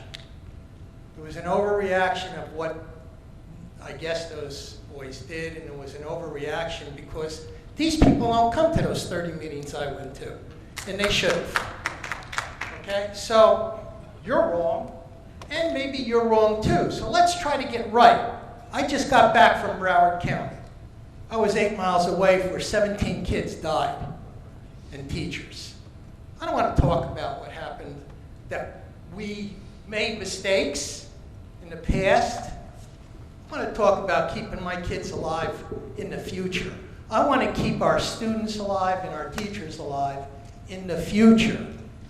Here in Lacey Township, in our village, and what we can do to maybe make changes, not only in policies, and you do have some errors in your policies, okay? And yeah, I talked to you in December about resource officers and whether they were included in the budget, correct? Because I was concerned about securities in the school. Are we going to add resource officers in all the schools now? If so, taxes go up. If we do put resource officers in every school now to try to have safer environments for our teachers and our students, Are they going to be armed with biometric weapons or regular firearms? Now, I believe I sent Mr. Wigley information about biometric weapons. And I'm sure a lot of these people, and I'm not an NRA guy, I used to be, know what a biometric weapon is. It's a fingertip, fingerprint-operated weapon. Smart gun. So if the NRA is against it, but if it drops out of a holster of a resource officer, only the resource officer can fire the weapon. So maybe that's the kind of weapon we should insist. Think about it. You're on the board. I don't care what they say. You have to make the decisions. All right? If you're going to have resource officers, maybe they should be armed with those kinds of smart guns. And it should be supported by the NJEA, because under Clinton and Obama, $3 million went to Colt and Smith & Wesson in the development of them, and NJIT did studies on them. And McGreevey was the guy who put in, and he was another Democrat, a liberal, who wanted to put in the law to put him into the gun shops. And the NRA was against it. But maybe now, because things have changed, we have kids dying almost regularly. The rules that were written in 1995 under Clinton have to be changed and updated. We understand that now because it's being brought to you. Let me ask you another question. Has any teacher brought forward an OSHA complaint? White-collar deaths in the workplace. Don't tell me the teachers aren't high on the list now. They're probably a lot higher than lawyers working for corporations. They aren't getting shot in the workplace. Teachers are. It might be something that the federal government's going to come to you with under OSHA regulations and safety in the workplace. Did the union rep bring the OSHA situation to you on the board? I doubt it. Maybe they're not representing the teachers the way they should. Something to think about. Mr. DeGeorge, what is our average in the school square footage of our schools? You'd say over 25,000 square foot of school? Yes. Okay. You put 2 resource teachers in each school. Would you say the acreage on a property is about 7, 8 acres per school? Or a little less? Maybe a little less. Okay. Even if it's 3 or 4 acres, you put 2 resource officers in the school, what do you think the response time would be from the first shot? You can't answer that question. Would it be under a minute? Something to think about, folks. Mr. Probably. Moran, am I right? I mean, Probably. Probably under a minute. Mr. Morandi, you're a former police officer. You're familiar with handguns. How long would it take to fire 9 shots from a 6-hour or a Glock, reload, and fire 9 more? Would you do it in under 60 seconds? Am I right? Okay. This town is 48 square miles. Say we have 7 or 8 officers in cars throughout the town. From the first shot, what's the response time? Has Chief DeBella given you that response time on an average? Who's going to take down a shooter? How many deaths are we going to have from the first shot? These are the things that you have to think about.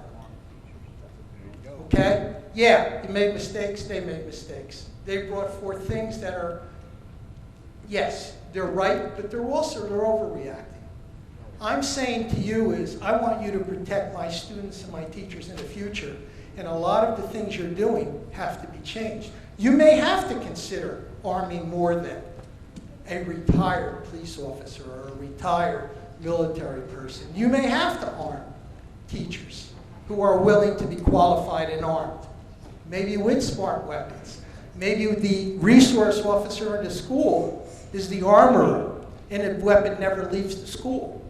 They come to work, they pick up their gun, they teach their classes, they put the gun back, they go home without the gun. The gun belongs to the district, and it's a smart weapon only fired by who it's assigned to.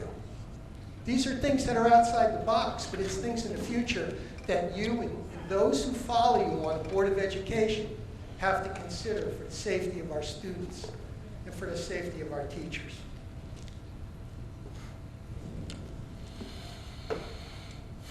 You have a policy now that if a student is found with a firearm inside the school, that the principal takes possession of the firearm and locks it in a box.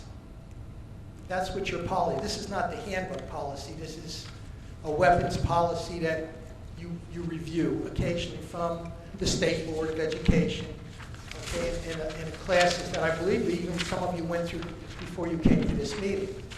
And they're updated, and that's the clues that, or that's who you follow, the information that they give to you from the State Board. And sometimes from the National Board of Education, and those guidelines. Some of those guidelines are outdated, as is evidenced by what happened in this recent situation that brought all these people to this meeting. That firearm box you're going to put it in, is it a firearm approved box? See? If you go to transport that gun from the principal's office to the superintendent's office to hand it over to the police or law enforcement, is the principal have a firearms ID permit in the state of New Jersey that allows him to take the gun from one building to the other? Because if not, it's a felony. These are things that you have to look into. And with your expertise, Mr. Morandi, being a former police officer, and a common sense that was drilled into some of you as children about gun safety and laws, just keep in mind that the bottom line still comes down to those kids are under your supervision and in your care. And those teachers are employed by us here in this town, in this village. Do everything you can and don't be afraid to make decisions and policies that will keep them alive. God forbid it comes to that situation. Thank you for your time.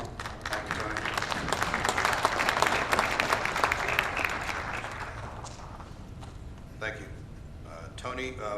Martin Naughton, Sweetwood Drive. Is that Forked River, Lenoka Harbor? Forked River.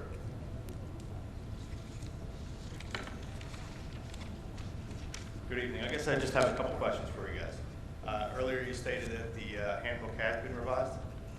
How does the handbook read as of now?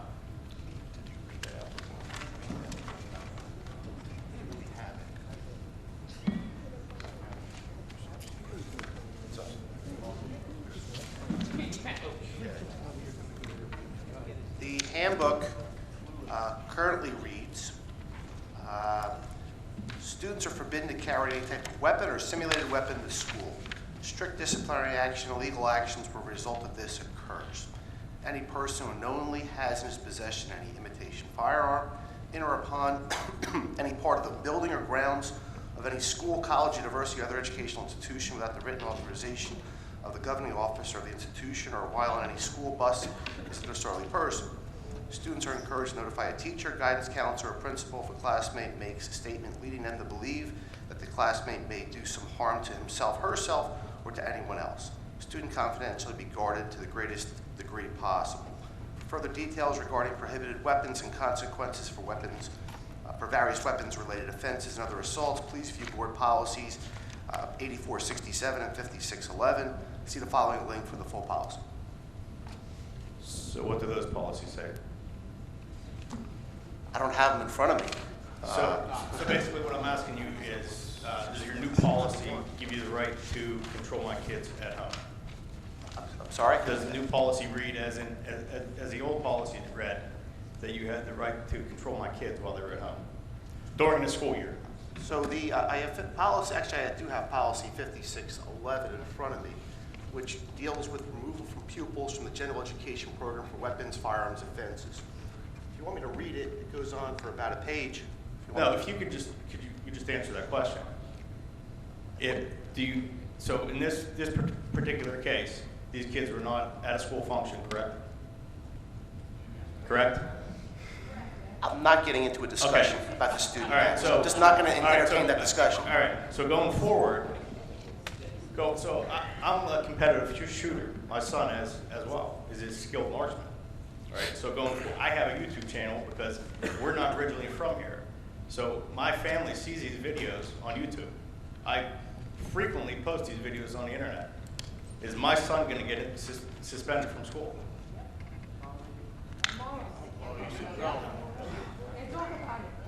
made a statement at the beginning that the purpose of our conduct policy, as it exists right now, the intent and purpose behind the policy is to regulate illegal possession of firearms, to regulate individuals that engage in criminal activity with firearms, or to regulate students that bring firearms into the school building.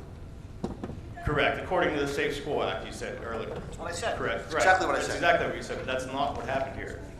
Right. So whose job is it to enforce this policy? The policies of the school. So this gets brought up to your attention from somebody, a student, a parent, or a teacher. Whose job is it to enforce this? Who's going to suspend my kid? Well, there's authority throughout the school building, and if you're talking about a student in a high school setting, for example. High school, correct. Ultimately, you're dealing with the principal, who ultimately is overseen by the superintendent, who's ultimately overseen by the school board. All right, so how do we read this policy this way, right? If you clearly had stated that it was based on the Safe Schools Act, right? So how do we read it in this particular case? How do we read it like this? Again, I'm not going to talk about the individual circumstances of a student matter, which is what the dialogue you're trying to have with me, and I'm not going to have that conversation. What is your interpretation of this as of right now? I'm sorry? What is your interpretation of this policy as of right now? Interpretation of which policy? 5611? The current policy. Which I just don't want the new policy to be able to get manipulated like the past policy. The words of the policy mean what the words of the policy mean. Whatever spin you want to put on them, you can put whatever spin you want on them. The words mean what the words mean. It's plain meaning. Right, so the previous policy said criminal activity or in school buildings, correct? I read you a statement in the beginning about what the language and the intent of that language was. All right, so never mind. I guess I'm not getting any answers here. Your policy You won't get any disrupt the climate of our civil rights.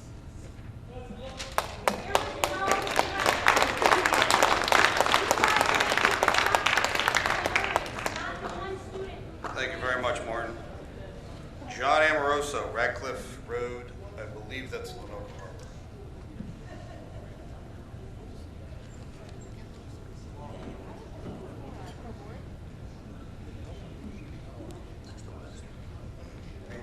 How you doing? My name's John Amoroso. I'd like to thank everybody for coming.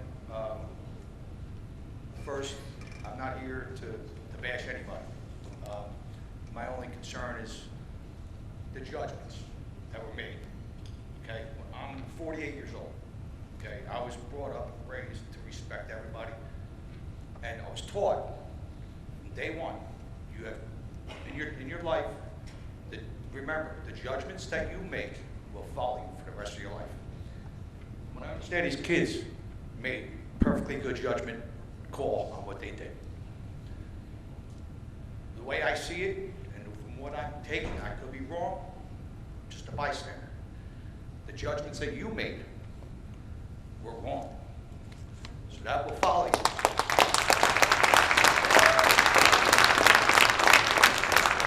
One other thing I wanted to the gentleman that said your father served in the military, I want to thank everybody who served.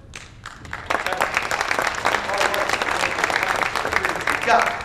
There's people knocking down the wall to come into our country because of the freedoms we got. This gentleman, there was a gentleman before that said about covering your butts, about what happened, because they dropped the ball down in Florida. This kid should have been out of school. The signs were there. Right? Am I right? We all know that now. Everybody dropped the ball on that. Don't cover your butt by taking people's rights away just to cover your butt. That's really all I want to say is make better judgment. Think about it. Like I was told, if you're not sure, sit back, take a minute, think about what you're going to do before you do it. And remember, there's consequences to what you do. Thank you for letting me speak. I'm glad you guys called me and I had to go home. I was getting ready to walk out when I heard my name. Thank you.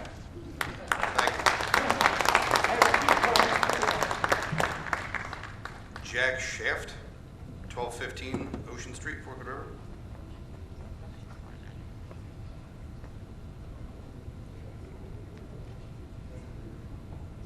No Jack Shaft? He's coming.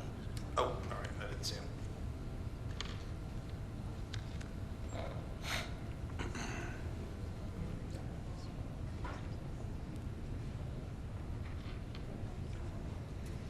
Hi.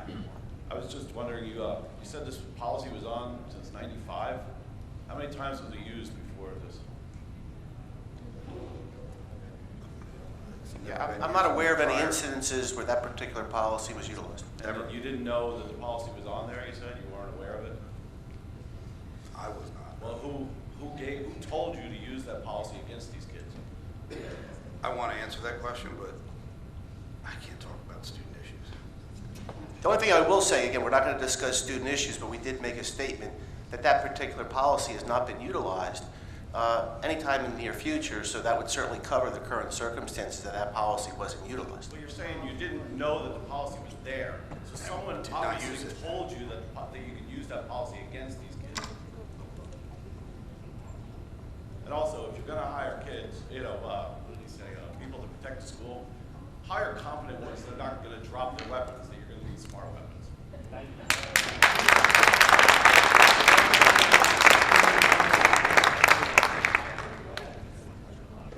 Okay, last on the list, Regina DeSenza. Sunset, 233 Sunset.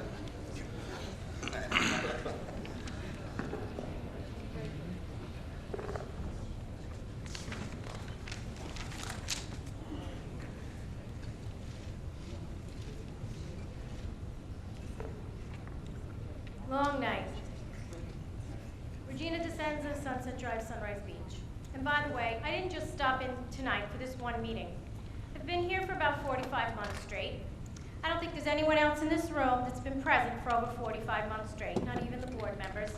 And I've followed this district for at least 15 years. I believe in all our constitutional rights. However, I also believe that 4,000 kids in this district should be able to attend school without worry. Let me say I have a degree in criminal justice, went to college with cops, learned to shoot, and I personally have no fear of guns. I just know there is a time and a place for such things. And school is no such place. In light of what just happened in Parkland, Florida, how can anyone say our administration did not do the right thing?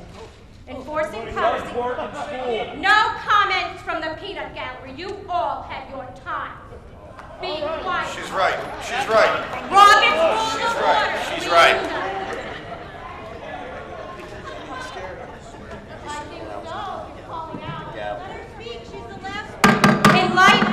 In light of what just happened in Parkland, Florida, how can anyone say administration did not do the right thing?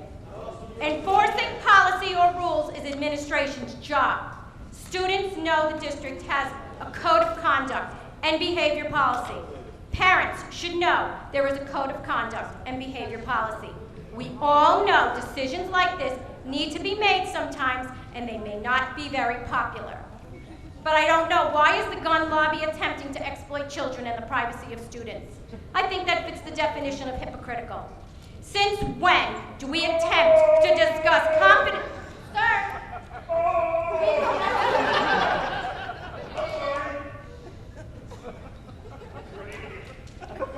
This has to be one of the worst town meetings I've ever been to. Ever. Ever. There are other meetings that occur in this town where no one attends either. We do not discuss confidential student matters in public. It's been repeated and repeated. And shame on the social media followers that keep getting hyped by reading Facebook. Please get off your keyboards and come volunteer in the community. There's lots to do here. I do volunteer. The board does not discuss personnel matters in public. Relax. Okay? You relax. Hey, please give her the time of day that we gave to everybody else in this room. She's supposed to be directing you, not us. Well, don't comment on her. Let her finish like we let everybody else finish. I did say that. She could. Regina, please direct us alone. Please direct us. What did you wrong? This is First Amendment. That's why we're here. Regina, please just address us, and everybody else will be respectful and listen. Facts are all I wish to hear or discuss in such instances. There's been too much hearsay flying around. I just got off the board December 31st, and I know the rules. The students being discussed deserve privacy, not a media storm. And as for Mr. Wigley, I trust him with my child's life, as I and thousands of other parents do on a daily basis. As a parent in this district for 18 years, and just served my 3 years on the board. Where were all you people when board members were running unopposed 20 years ago? I hope you know how to do it. Noting policy 5611. This is a mandated policy that went into effect before I took office. It's old. This has no application whatsoever in the case that was being mentioned here tonight. The gun lobby needs to get it straight. Stop spinning the subject for your platform. It was never an issue in Lacey. So are you saying that wasn't a problem, that rule? You want justice? Go talk to Congress and legislature and Trenton. All the districts in New Jersey follow the same mandated policies of the New Jersey Department of Education. Thank you. Thank you, Regina. You're welcome. You're welcome. You allowed to have a follow-up? Okay, so we've gone through all the comments.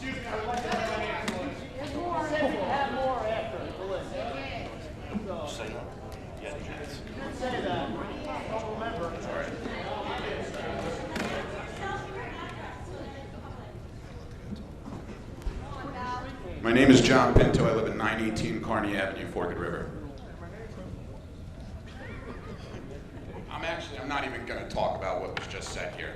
I have a question, okay, because as a resident of this township, and as a parent to 2 children in these schools, I feel that you all answer to me and the people in this room.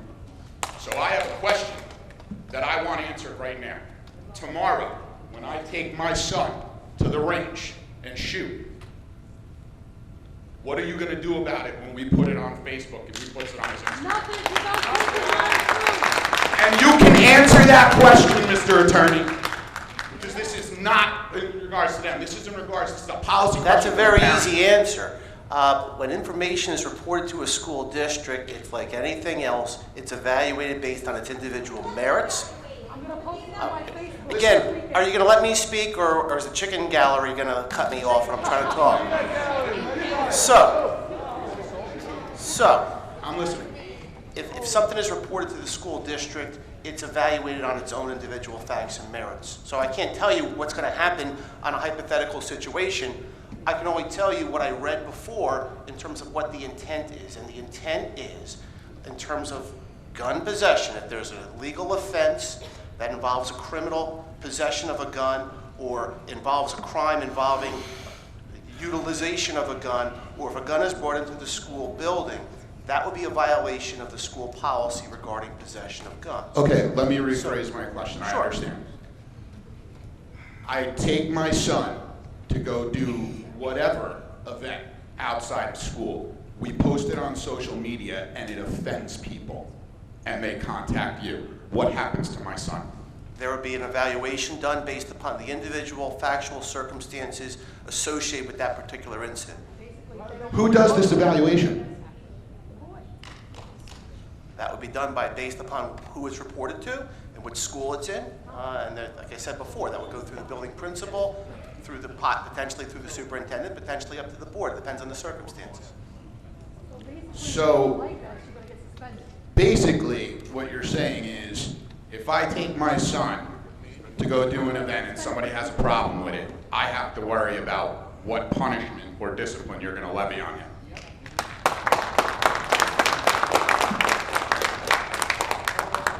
And I'm talking about my son. I'm not talking about anybody else's. So you can answer these questions. I'm answering the same answer. But no, you were silent on that one.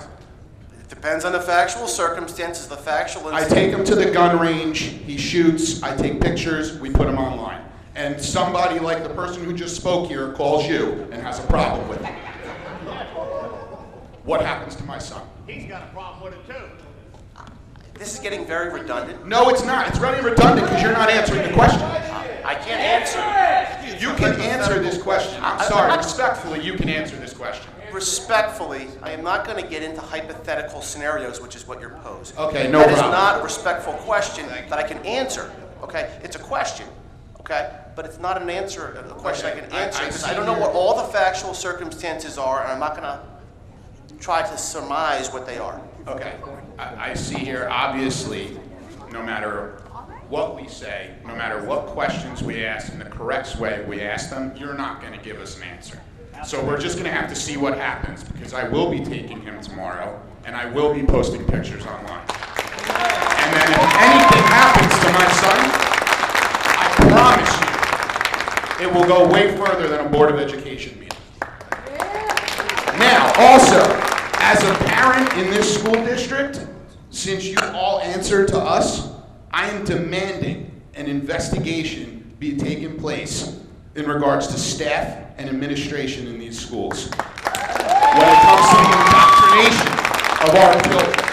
Last year, I was in the principal's office in the middle school because a teacher decided for the first 10 minutes of class every day, or 3 days a week, whatever it was, to show CNN 10 to her classroom. Yes, Okay? yes, so Not discuss it afterwards.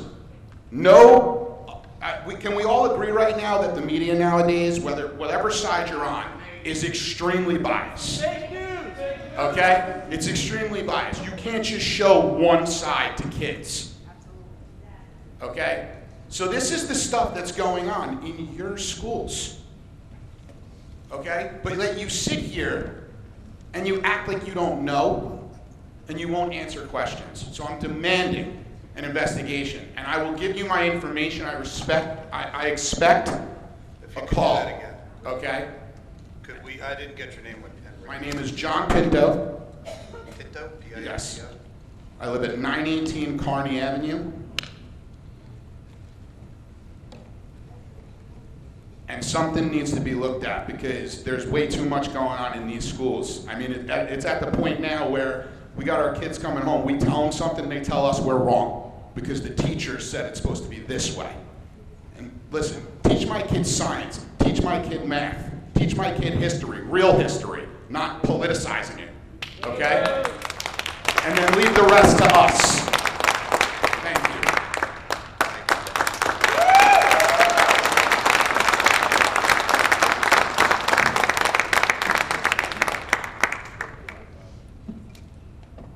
If you can give us your name and your address. Valerie Jones, 322 Briggs Avenue. I'm more angry now than I was when I walked into the doors tonight. As a mother to 3 children who have gone through the system here, and as a mother in general raising them, one of the first things that I've always done to my children when they have done wrong is make them admit it. Because they can't change the behavior until they admit that they made a mistake.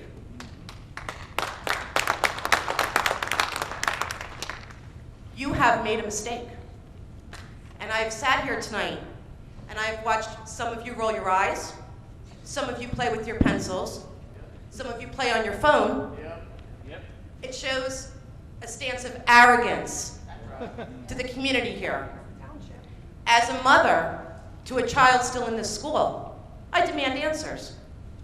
What this school has done is one thing, and it's okay because we all make mistakes. We're all living and growing. But when we don't admit to them, or we refer to other issues as the principal problem, we get nowhere. And as a result, we don't move through it.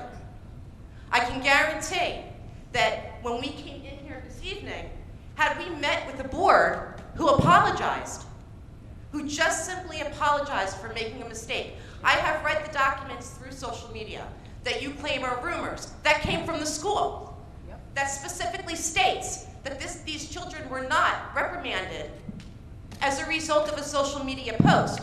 But tonight you have admitted, and you have also stated that you're going to protect the identity of the person whose feelings got hurt. You haven't picked a team. You need to do so. In order to move past this, you need to admit that you've made a mistake. And it's true, whether you'd like to believe it or not. You owe it to us as a community, as parents to these children that we're trying to raise here, to do the right thing and to stand up when we've done wrong. You need to set the example. You need to do the right thing.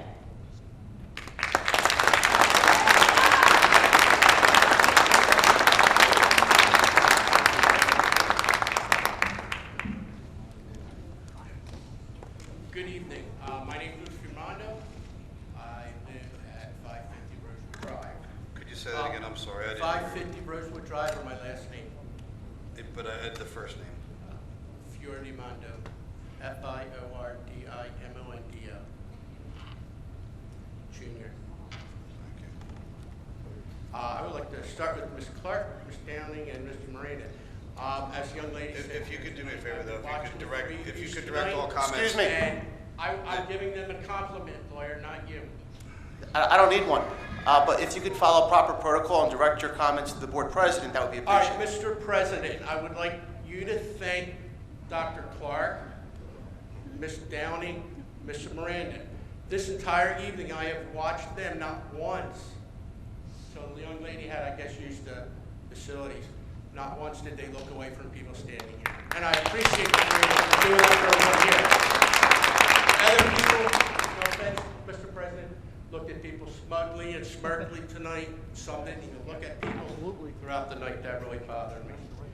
A couple of things. Real fast, I'm blessed with 2 twins that are in a special education program. They do great, the teachers they have. But it's a full-time job. I work for the state with developmentally disabled people.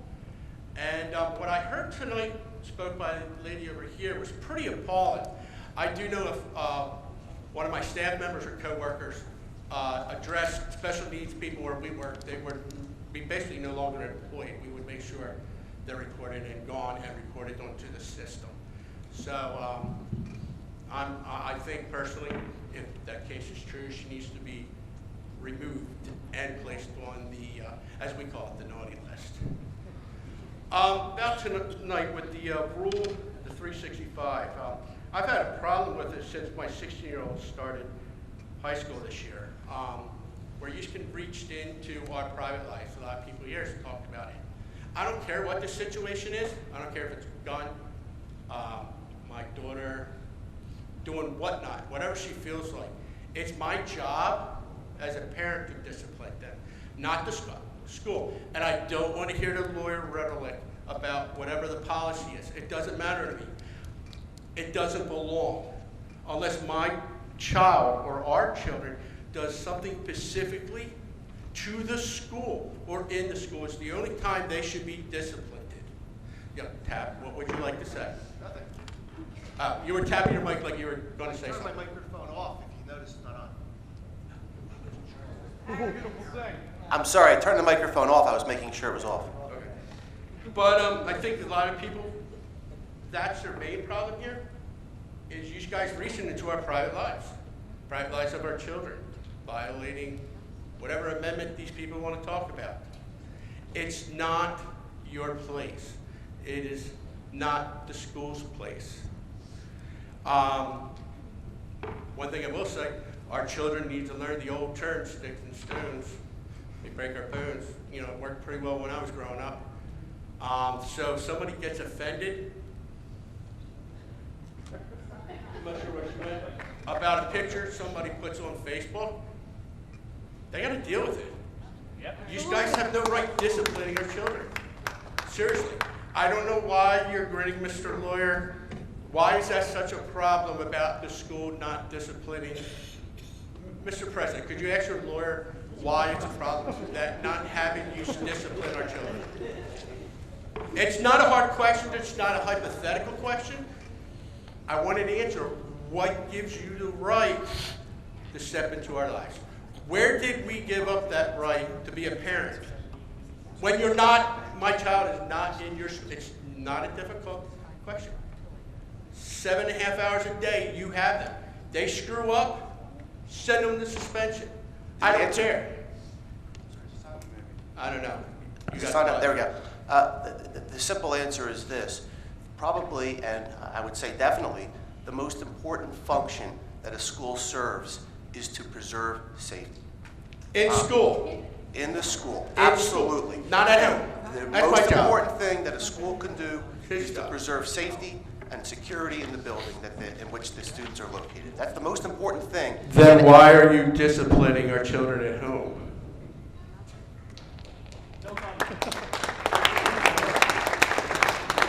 Dude, I know you can't talk about it, but the alleged, you can't talk about it. Kids were disciplined. I don't care what their discipline was. Could have been for throwing snowballs, I don't care. They were disciplined outside of school. End of story. You get the report, it shouldn't be an investigation. Some crackpot decides to call you. Hey, I saw Johnny Bo lifting a Snickers bar at Wawa. Not your job to investigate it. If you want to feel spunky, call the parents and say, hey, supposedly your kid stole something from Wawa. End of story. That's my job. That's her job. Not your job, not the principal, not the guidance counselor. Nobody but mine. My parent. I'm a parent. I gave birth. That's all.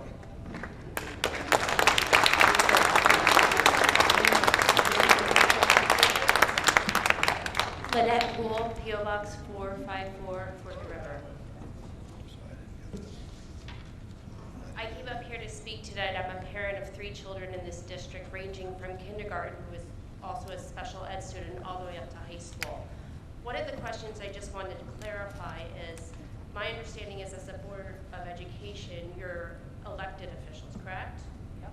Okay, so aside from being a parent in this community and having children in this district, most importantly, I'm a taxpayer and I'm a voter.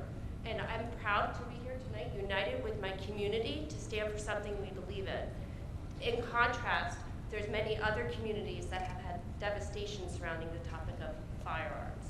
Okay, but that is not why we're here tonight, and it is an opportunity for you as a board to join together with the community and correct this situation. Regardless of what happened with the student handbook in the past, you have an opportunity to join together and correct the situation. Perhaps come up with a council amongst yourself or an advisory council with the community to prevent this from happening again. My biggest question is, I got that email that you sent out that said, that cited some fancy policy that was not at all referenced in the student handbook. My question is, the policy, the verbiage in the student handbook in the high school, you referenced that you've corrected that, right, to reflect this policy. You also referenced that no rights had been violated. How are we supposed to trust you as a board when that's a blatant lie? That's a lie.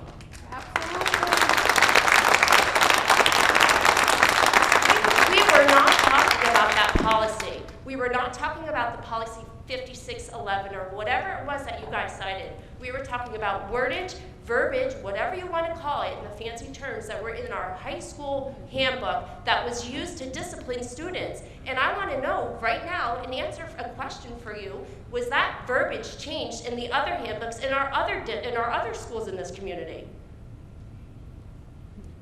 It will be changed. Okay, so it has not been changed yet. So when my 5-year-old special ed student... Oh, I'm sorry, there's only a high school handbook. Okay, so what is it that the other schools go off of? How do they decide how they're going to discipline our students? If my 10-year-old goes home and posts a Musical.ly with my high school son and my kindergarten special ed student, and they're... in every school. Oh, I'm being told there's a handbook in any school. I think that's a question that the board... So there is a handbook in every school, so how does the Board of Ed not have that information? We elect you to represent our students. So, okay, maybe this is the first Board of Ed meeting I've ever attended. You know what? I've seen the notices at the post office. I didn't have a big enough reason to come, but I'm here today, and I will be back at the very next meeting, and I'm hoping to have answers.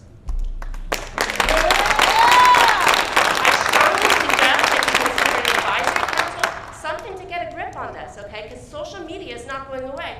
Are you aware that the son of our President of the United States posted today about this very issue going on with our very student, okay? The President of the United States, okay? This is not a local issue. This is a very big deal. And I want to know that if my daughter, who is in kindergarten, brings in a photo of her shooting a pink little BB gun that she's proud to have, if she's going to get suspended or if I'm going to get a call. And you can't give me that answer because you don't even know there's a handbook. Unbelievable. Board, we honor you. We're responsible for appointing you.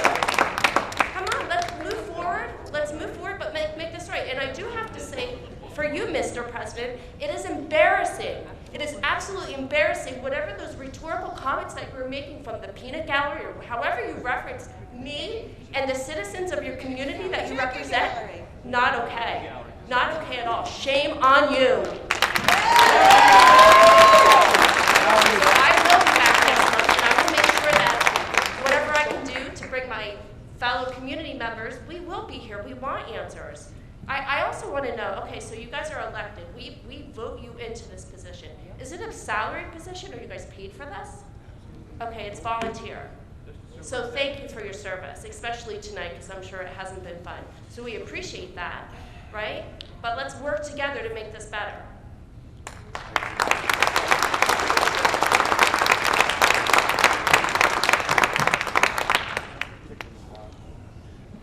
Michael Glenn, 347 Independence Drive. Not every day that I get stories in my own town, so it's kind of odd. I have 7 children in the school. Actually, no, I retract that. I have 7 children who have been through Lacey schools, 4 of them which are still in the school. And like the young lady said, you know, you've taken a beating tonight, and I get it. But you do have to understand that civil rights are not selectable. You have to respect them all, okay? It's very important that the capacity for me to exercise this right is protected by that other right, okay? Because without that, you know, somebody could just basically take me out, pull me out, screaming or whatever, and then I'd be done, okay? For the 24 years I've been a parent, the 7 children that I've raised, I think I've done a good job. I mean, you know, the 7 little Glens, I'm sure some of you might know some of them. And some of them appreciate the firearms that we have in the house, some of them do not. And that's their right, once they've gotten to that stage in their life. But I do want you to remember that as a taxpayer, this thing, you know, these things can cost us money. And it costs the township money. And it's gonna, if it costs the township money, it's gonna cost the taxpayer money. If it costs the taxpayer money, it could cost me the ability to decide what I'm gonna do at the end of the month when it comes time to pay the bills, okay? That's what I want you to understand as a body, okay? And I do thank you for your time, and I do thank you for your service. I appreciate the work that you do. I've dealt with various members of the school and various members of the school board throughout my history in the school, or my history as a parent, okay? We're coming from Brooklyn. I know a place where it's not like Lacey, and this town is a beautiful town. So we need to cherish our students, we need to cherish our community, and we need to cherish our rights. Our rights are the only thing at the end of the day that we have when everything else is gone. I thank you for your time.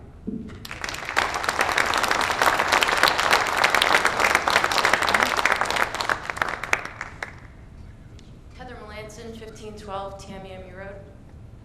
I didn't come to talk about guns. They did a great job. I didn't come to talk about policy. Apparently you've sort of handled that. I came to support 2 boys that I've known for 4 years, and I am very proud of them.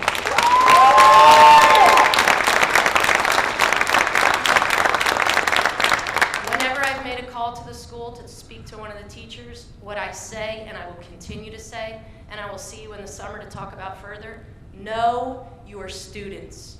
Get to know them as people. Absolutely. There are really, really good kids in this district, and they are misunderstood. They are treated like jerks at some points, and if you treat them like jerks, you're going to get jerks. I'll tell you what, these 2 boys, if they were investigated, they're not jerks. They're good kids.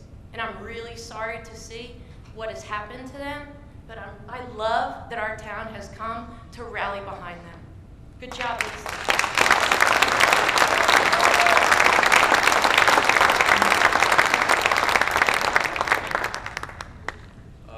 Keith Apostles, 205 Donald Street. I'm pretty much the only kid that is up here today. I don't really know why, but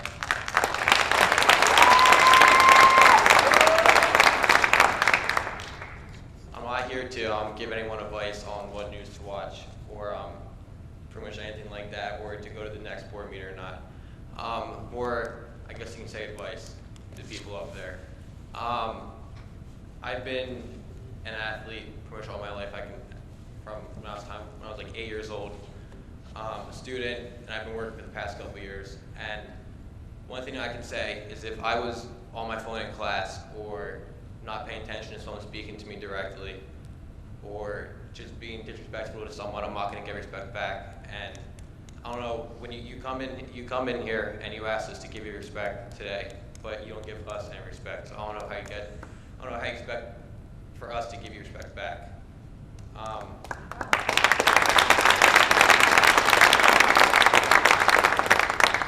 don't know if you're on your phones taking notes, checking the weather for tomorrow for the half day or anything.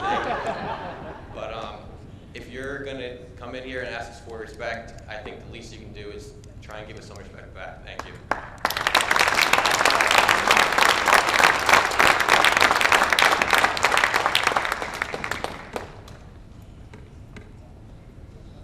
I know I spoke before, but I was 3 hours to sleep. But I just kind of want to cap things up and try to find out what's going on here. So in the end, you guys aren't changing any of the policy, correct? You guys have rule over our children 24 hours a day, 7 days a week? Because the policy doesn't, to me, doesn't seem like it's changing, right? Because from what I gathered here tonight, from the one gentleman that spoke said that if he takes his son out and takes a picture and they put it on the social media, there is a chance of that person getting, that person's child getting suspended. Is that correct? Did I hear that correctly?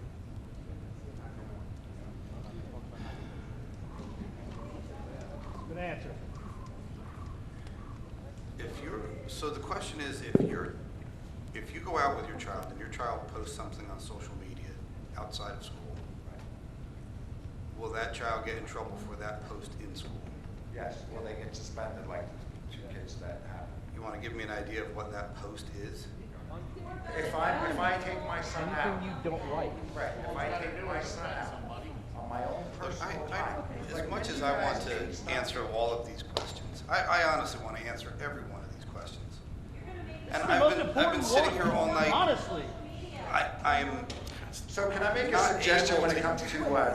It's so tough to answer your question without infringing on privacy rights and all that stuff. Okay. And believe me, I want to answer those questions. Okay. Can the peanut gallery make a suggestion? Chicken gallery, peanut gallery, whatever. When it comes to somebody reporting something that may seem as offensive, can you guys maybe put someone in place that would be in charge of? Like, instead of somebody coming up and saying, hey, I saw something that I don't approve of, who does that go to? Who does that go to? You know what I'm saying? Like somebody can just come up and say, like, is there a person, one specific person that handles social media bias? If somebody comes up and says, hey, I saw something I don't approve of, where does it stop? Or is there somebody that's going to be in place, like one person that takes those calls? As it stands right now, there's a chain of command. So if a student comes in and reports something to a teacher, that teacher then... Well, does it have to be a student, or does it have to be a phone call from anyone in John Q. Public? Like if I called up, I'm just John Q. Public, and I say, hey, I saw something on social media. I suppose in today's climate, we need to investigate everything that happens. Every call that comes in with a complaint. This day and age. There's examples of people not answering calls and things going bad. So everything has to be investigated. Well, who's the investigator? Well, like I said, there's a chain of command. If they call in, then it's going to work its way up. I don't believe we have somebody today that is the person that's responsible for social media complaints, but maybe that's a new title. Maybe that's something we need to start working on. Maybe. And that's, thank you, because that was exactly going to be my point, is that this wasn't investigated, in my opinion, properly, because they got what I would consider, they got detention or suspension, because it changed different, like I said, with social media, things changed. And I know, I get that you can't. That's the frustration. Right, that's the frustration part, is that you guys sit there and tell us one thing, but actions, like you're a lawyer, things have to go in place. If I get charged with a crime, can't just throw me in jail without you know, me going to court, correct? Right? Sure. But with these kids, it was just like bang, bang, done. Where's the due process? Thank you. Where was the due process? I want to talk about it, I honestly do. I want to talk about it with everyone. Do you agree that there doesn't seem to be a due process? They didn't, because at the end of the day, they didn't do anything illegal, and you took their right to get educated. That's a punishment. That blows my mind, that you took their right to have an education. Does that seem like a legitimate, you know, that makes zero sense. Your punishment is, that's like telling me that if my kid did something wrong, I'm gonna make you not eat your vegetables. Well, I'm not gonna make, that makes zero sense. But it just, for some odd reason, we don't get any clear answers. Like, the only thing I want from you guys is to stay out of my life. I get that you want to keep my kids safe, right? Between the time my kid comes to school to the time my kid leaves the school ground, I trust them in your hands. After that, it's my kid. I get to determine what my son or daughter does or doesn't do. If I decide to take my kid out to a shooting range or take my son fishing and teach him how to fillet, that's my job. And if I post a picture, and I should not be worried to have, because if I'm not going to punish them, why should you? You didn't raise my kids. You don't sit in my house and do my job as a parent. Because the funny part I find with all of this is because you get it from both ends. A lot of teachers sit there and say, I don't get paid to raise your kid. Don't raise my kid, I'll raise my own kid. We pay for a teacher to educate our kids. You don't pay us to raise our kids. So, yeah, I would like to see some kind of amendment in those guidelines to stay out of my life unless my kids are in your school, in our school. That's it. Thank you. Thank you.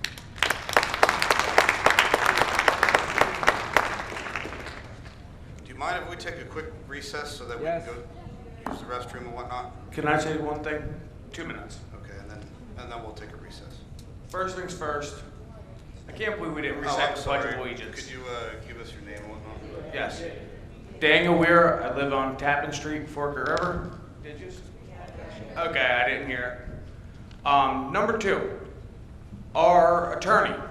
Who chooses him? Do we vote him in? Do you guys just pick him? And how much do the taxpayers pay him? Because quite honestly, we can just get a broken record and put that there. I'd actually probably rather listen to that. In honesty, like I had said before, I would love to answer every question you have. I honestly would. And I have an answer to each one of your questions. I can't do it. Why can't you tell me how much he makes? It's our money, the taxpayers. I mean, it's different every year based on, it's public record. Yeah, you can find out any day of the week. Okay. But it's different every year based on the activity that's needed. Sure, anybody can find that. Yeah. Alright. And what are your positions? Do you guys work in the school district itself? I know, Dr. Clark, you do or you did. Okay. Does everybody, or is it just you guys are voted in off the streets? Anybody on the board is voted in. Okay. How do we have you guys? There are folks here that are employed by the school, but How do we have some people removed from either your positions or other positions? How do we vote you guys out? I suppose there's a process. There'll be an election. Okay. Oh, so there's due process for that. Thank you. Have a good night.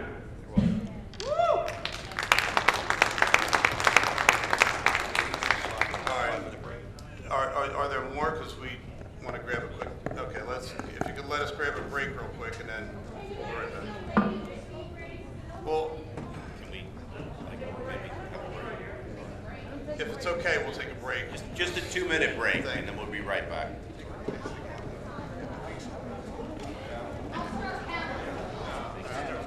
Okay, we're back, everybody. Thank you for giving us the 2 minutes to take care of business. Go ahead with your name and address. My name is Cassandra Shank, and I live at 410 Tappan Street, Forked River. So first of all, I would like to thank you all and those in the audience for attending tonight. It's a lot. It's been a long time here. I'm sure a lot of people want to just go home. But as a student tonight in this school, it's been amazing to see all the students just band together through the situation. The seniors, all the seniors have been rallying for support of our boys. So it's just kind of disappointing to see that it was not until the students, along with the members of our society, when they rallied for change, and then others joined in, both in and out of state, did it take for change to occur? They were so I appreciate the change that's been made, but it is just upsetting that it took so long and so much effort from the members of the society to get change put into action. There are so many pictures out here with students with drugs, alcohol, and other various things that are also a problem. But to focus on this one problem just because of something that happened as of late is truly just concerning. So yes, what happened in Florida was very heartbreaking. I personally spent many hours in tears myself, but this is not a way to deal with the situation. With Florida, it was Florida, but this is Lacey Township, and this is our own personal situation. This isn't what happened in Florida, this is what's happening in Lacey Township right now. So I'm going to keep my personal opinion about guns out of it, because my personal opinion doesn't really matter in this sense. But the rights that we all have as citizens should remain intact where the school is not involved. I will definitely keep in mind the handling of the situation on the re-election on the board when the voting time comes. Thank you.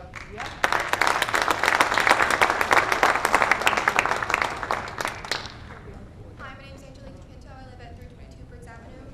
Say that again. Angelique DePinto, 322 Briggs Avenue. I wasn't going to speak tonight. I wasn't even going to come tonight because the answer that none of you guys answered was given by your facial expressions and the looks that you give each other and your side conversations not speaking to us. Along with everything going on in the community, the email that was sent out to our parents, it wasn't sent to the students. We're a part of this. We're a part of this as you guys, as our community. And by trying to keep us in the dark, by trying to not give us the information, and even you, Mr. Claus, you said you have all these questions that you want to answer, but you're choosing not to. I'm not choosing not to. No, I'm not choosing not you said, I would like to answer that, but I can't. I can't. But you can't. But you can. And that's the issue we're having here. We have so many questions, yet there's 9 of you on the board, and 4 of you spoke tonight. And that's a problem. We can't get anything done by asking questions and just having you look at us or even ask us if you want our questions answered. We wouldn't ask questions if we didn't want an answer. We wouldn't be here if we didn't want change. And I just don't really have a lot to say. We need to do something because whatever we're doing here is obviously not working out. Thank you.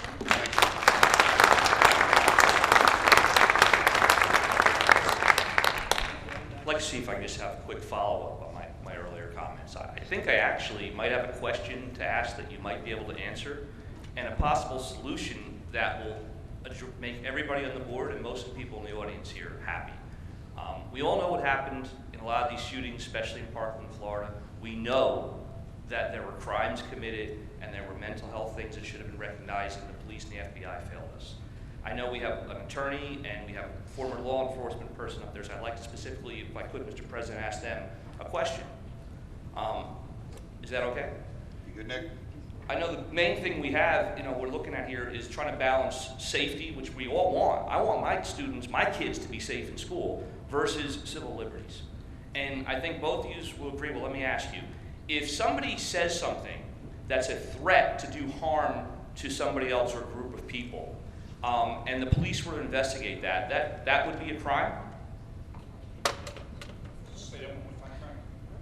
Let's just use myself as examples. I know we don't like using hypotheticals. If I was to make a threat to you and say I want to harm you, or I was to post something on social media saying that I want to harm or do something to show that I want to harm another group of people, I believe that's called terroristic threats. It's a felony, isn't it? Would you agree? Sure. Okay. And I think that in the interest of safety, that if a student did something that was threatening, and we referred that to law enforcement, who are really, I think everybody would agree, much better qualified to investigate these things than teachers or principals or school administrators or school boards, and left it up to the police. If there was a referral from law enforcement, if there was an arrest, or somebody was adjudged to be a juvenile delinquent or a referral to mental health, maybe then the school could follow discipline. But it would be fair to say that the police are much better qualified to determine if a crime has been committed or if there's a real threat to the community than any school teacher or administrator without that training would ever be. Is that a fair statement to make? I know, Mr. Superintendent, you told me that on the phone when we spoke, that when these things come up, when someone says, hey, someone's got this post out there, that you also get law enforcement involved. My suggestion to the board tonight is that you leave law enforcement to law enforcement. I think that if law enforcement does their jobs, I happen to know we have a great PD here in Lacey, okay? They'll determine if there's a risk. They'll determine if there's a crime. I think if it's anything that happens outside of school, it is not the responsibility nor the right of teachers or administrators or board members to make a judgment on whether that was right or wrong. We have law enforcement for that. And I think that does an excellent job of balancing the safety of our students versus their civil rights. And I would like to get something from the board to say that you'd agree with me. Listen, first of all, I can't go into details or not, but I know the police department and the administration have a very good working relationship. And I'm not going to tell you whether the police were involved in this matter or not, because we can't discuss it. I understand, but back to the student process. One thing I do know for a fact, and you can challenge me if you'd like. If there's no crime, then it's going to go back to the school board or the administration or the principal, whether there was a rule or policy that was broken. And I think my point is this. Okay? And everyone's bashing well, not bashing, I'm sorry. Everyone has concerns about what we do as a board of ed. Okay? Do you think we hear about no, I'm just going to take it all the wrong way, but I'm just going to tell you. Okay? We don't get paid for this position. God, if you were in our position and you think we hear at every detention or in-school suspension that comes about, and listen, the only way we really hear about it, we hear from the administration, we hear from the principal once in a while. Unless something's appealed where it goes up to us, that's when we actually hear stuff. And I appreciate you taking the time to answer that, and I think that was a very thoughtful like answer. Mr. Claus said, unfortunately, we would love to answer a lot of these questions, we just can't. And I think my point is just this, that when it comes to activity outside of school, that should be left 100% to law enforcement. I'm going to say as plain as I can, it's none of your damn business what our children do outside of school. And if it's a threat to the safety of the other students, then it would be a crime, and law enforcement would be involved and take action. And as the board, I understand what you're saying, that you don't hear about everything, but I feel that when you do hear about something like this, that you need to take action. Somebody needs to be held accountable for the wrongful acts that happened here. Okay? And it has to start with an admission that it's happened. And I know, Mr. Subsey, you probably, as an attorney, have a responsibility to recommend to the board that they don't admit anything wrong, any wrongdoing. But I think the truth is going to come out, and maybe they didn't admit it, but the truth is going to come out, and you have an opportunity to stand up here and say, we're not going to allow one school teacher, one principal, one administrator to make judgments without due process and without bringing them to the board when they affect students like this, when no crime has been committed. And then you'll be held to account when the time comes.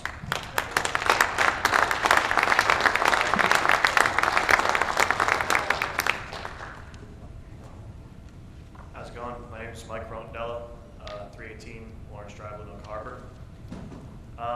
27 years old, lived in this town my entire life. Family's been here for over 30 years. Between myself, both my sisters, my brother, my daughter, both my nieces, 7 cousins. I mean, I can go on and on about how many of us have either gone to Lacey school systems or are still in it. Gotten into a lot of arguments with a lot of people when they hear about Lacey and everything. I'm always actually one of the proponents defending it, saying how proud I am. The school systems really aren't that bad. It seems like I gotta apologize to a few people now because I'm pretty upset with this.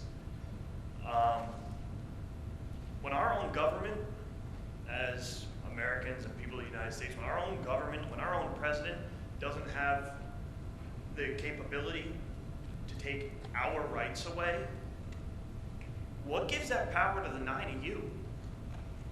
And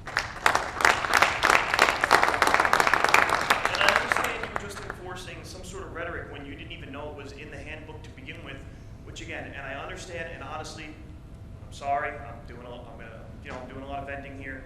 Most of you up there have actually been respectful tonight. There's a couple people up there I've caught smiling and smirking and laughing, which is disgusting to me, because that just goes to show nobody, anybody's doing that doesn't really care what any of us have to say. They're just gonna go on walking out here living their lives, and none of this matters. I do want to believe that since you're volunteering for this position, you must care to some degree what is actually happening, and I will say that. No, I've never been to one of these town meetings before, sorry, Board of Ed meetings. That's because I trusted the decisions that were being made, and that trust is gone now. That's gone. What do I do now? Now I have to, what do I have to come over here and micromanage every single meeting just to make sure that my daughter's being treated fairly in our school systems? I never had that problem. I mean, I'm only 27. I didn't graduate that long ago. I just don't understand. And I guess he's not here anymore, but did I hear right that a teacher is showing 10 minutes of, any local news program to the students at the beginning of every single class? Doesn't matter if it's Fox, doesn't matter if it's CNN, doesn't matter if it's BBC. It doesn't matter what it is. Why are news programs like that with today's political agendas in them? It doesn't matter what news outlet you watch, there's a political agenda on every single one, whether it's right or left. Why is it being allowed? I have an honest question. Were any of you guys aware this was going on in any school, that a teacher was doing this? Probably not, because it's been going on for years. Did you say that a teacher is showing 10 minutes of a news program Absolutely. before every class? Yes. For years. The man who was up here earlier said that he was very upset. He was in the principal's office last year over this issue because in their classroom, his child's classroom, they were showing 10 minutes of CNN every single day. He stated it up here. That is so true. Ma'am, could you just speak? We're trying to listen to him, and thank you. Was anybody aware of that before it was spoken? No, absolutely not. I was not. Do you need to That's name the pushing. teacher? Because I'll tell you. No, I don't want it. I made a note that I'm going to reach out to Please do. Mr. King tomorrow and investigate that, just to let you know, and make sure the purpose is defined. And I got it. Yes, absolutely. Were you gonna? No. Oh, okay. I'm sorry. No, it's just... But I just gotta say, I'm just really upset with all this, and I know because of legalities and everything like that, probably can't answer a whole lot of questions that I had, and I get that. I don't fault any of you for that. You're completely bound by policies that you have that you can not speak about it due to confidentiality. It would be the same thing as if a doctor was up there trying to talk about their patient.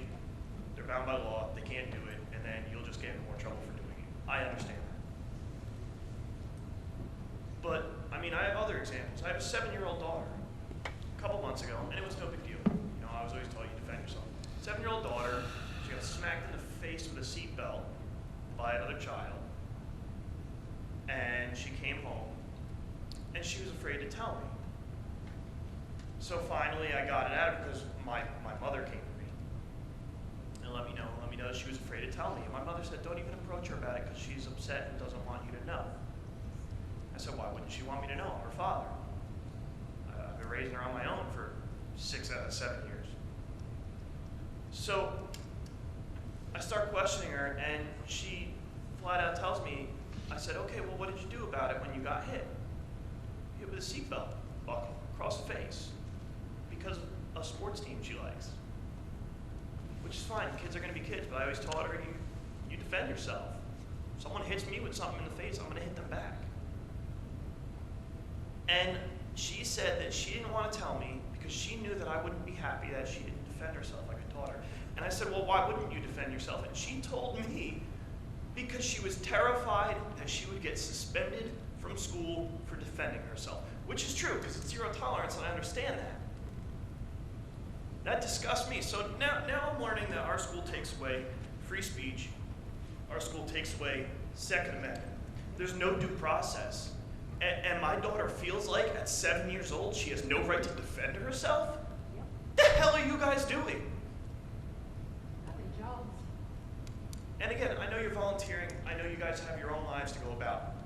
I get that. But I've been up there quiet.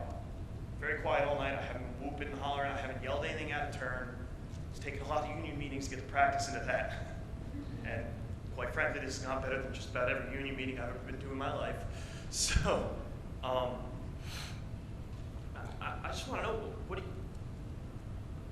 who needs to be more involved and in tune with what's going on in the school systems? I do understand zero tolerance because you feel like, okay, well, if we say they're allowed to defend themselves, then what really is the verbiage we use for that? So kids just aren't beating on each other and saying, oh, you can't suspend us, we're defending ourselves. I get it that other things have to be looked into, but, I mean, take the time and do it. When I have a 7-year-old who's afraid to defend herself because of what school might do to her, and she loves school. She can be sick as a dog, and she does the opposite as most kids. She tries to pretend like she's actually healthier than she is if she's sick because she doesn't want to be kicked out of school. So she just has to lay down and take whatever comes her way because the school system says so. And then I hear the news thing tonight. I mean, all over our country, it's either right or left, but politics need to stay out of our schools. They need to not be taught by our teachers. People want to be conservatives or liberals or whatever. I'm not even going to say which one I am or which one I prefer. But, I mean, the Bill of Rights? No? I don't know. I'm just very, very concerned. I guess that's all I got.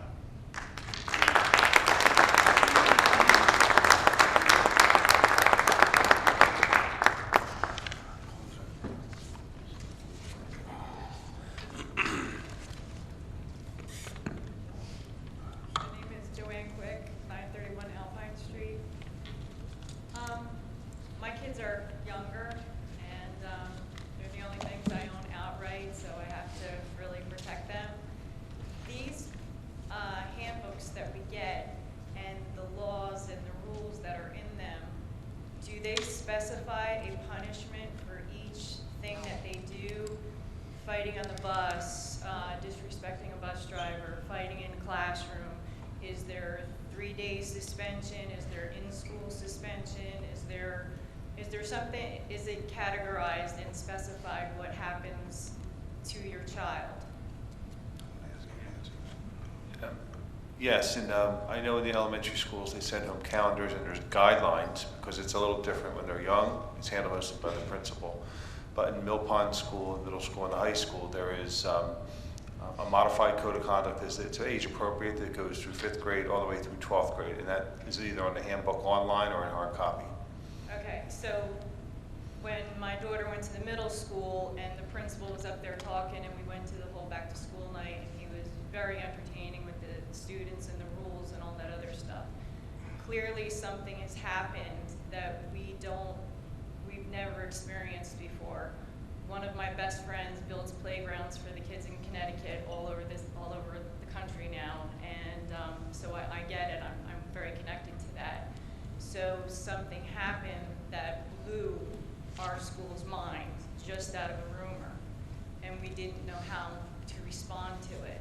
And then something else happened, and we kind of pulled back a little bit because we had time to think, and these children were disciplined differently, although none of them should have been disciplined personally because it didn't happen in the school. But we have to sit and think about how we all went to school, you all went to school, we knew the freaks in the school. I mean, come on, maybe one of you were one of them, you know, who knows? But we all knew the nut, the teachers knew the nut. My stepmother was a guidance counselor in Kearney High School. You know, they're freaks in the school, you know, because, oh my God, he's gonna come in with a gun. Now we would say that. We wouldn't say that back then, although back then doesn't seem so long. But now we have these two issues, and we have a student that, although we can't talk about it, got burned really bad, and 2 other ones who got burned also, but we don't know what to do about it. And so we did 2 different things for 2 different things we had no right to do. And that can't happen. I mean, you have to rally and get together and think about what you're gonna do, and know the kid that comes in with the black trench coat and he's going to be an issue. Or know the kid that, you know, is the freak. You're going to know the freak. Everybody knows who that person is, you know? My daughter's in the middle school, and she can tell me who's weird, who's not. You know, I have to sit there and go through her Instagram all the time and tell her, don't post certain things. And I grab that phone all the time. If she won't talk to me, I'll go and sit on her lap, and I will force things out of her. And the best thing I can do is put her in the car with me, because she can't escape, and she has to answer my questions. So now we have these 3 boys, or girls, but we have these 3 students who there was no reason for them to get disciplined, and one was slammed, the other 2, I mean, this hurts their future. Like you guys say, it doesn't go away. So you have to fix that, and you have to get one boy back in school, and you have to kind of stay at it. I mean, you know, you got that kid in Tom's River holding a pistol up to his face. I mean, come on, that's something to worry about. But if a kid goes hunting with his father and holds deer up like that, which totally grosses me out, but if that's something my son wanted to do and there was a man to do it with him, fine. But this kid who's holding up a deer head and he's got a gun in front of it is gonna get suspended? That doesn't make sense. So I think you just jumped on it, didn't know what to do, and panicked. And you didn't want a Columbine, and you didn't want a Florida thing, and I totally understand that, but nobody thought about it. You just jumped, and now there's bills that parents have to pay, and a very intelligent young man who got in trouble, and he posted on Facebook what had happened and what he wanted and what he asked for and was denied. So something, you know, you just gotta think a little more, or take a course, or, you know, I know my girlfriend is a guidance counselor in Woodbridge, and she had to go and learn the sound of guns so that they knew what kind of gun was going off in their school, God forbid, so that when the police came, they could say what kind of gun it was. So we need to, you know, we might be Pineys or whatever it is we are. I'm a transplant, I'm a North Jersey girl, but we need to really think about this and get courses and educate our community and our faculty and you guys. We need to do something here. You know, I'm up with my girlfriend at night, and she's crying to me about her son, and I think he's just jumped the gun way too fast and way too hard, and the boy's still out of school since February. You know, I mean, my daughter's out of school because she's sickly. She almost died. I can see that. Yeah, we have a tutor coming into the house, but this is insane, you know? So you gotta think. You gotta think a little bit better, I think.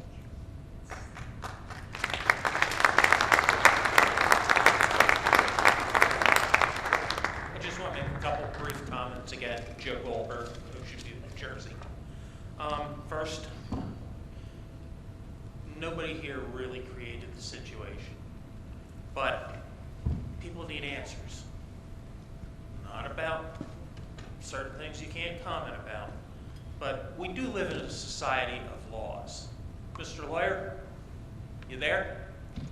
Yes, sir. We do live in a society of laws, don't we? Sure do. Okay, and the laws are written, we can read them, and they're written in a plain language that we can understand.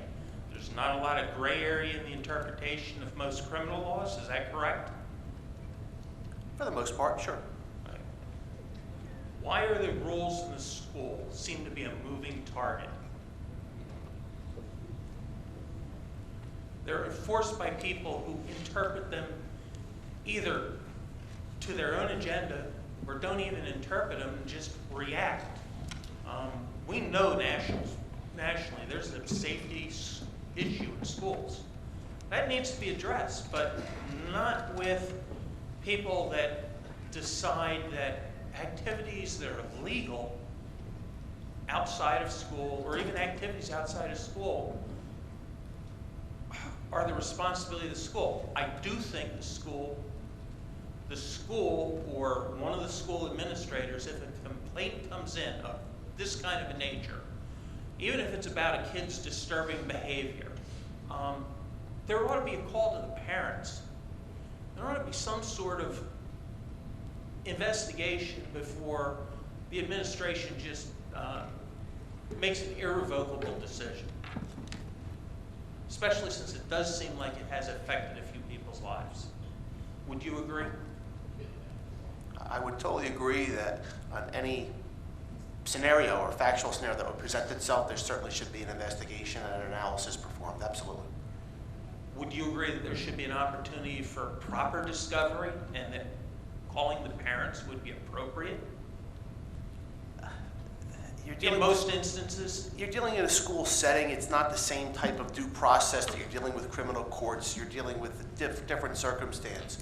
So I wouldn't fully agree with that, no. So you don't think common sense would have prevailed if the superintendent of schools, who's sitting here, called the parents and said, I saw a picture or somebody brought to my attention a complaint, and discussed this with the parents that this may have gone a lot differently and it may have avoided an awful lot of expense that it looks like is going to happen? There are circumstances where certainly the discussion with the parents is warranted and appropriate, and again, it depends on the circumstances, but of course, there's... Could that possibly be written into policy? I don't think it needs to be written into policy. We're dealing with, there's certain levels of discretion that are granted to the school principal.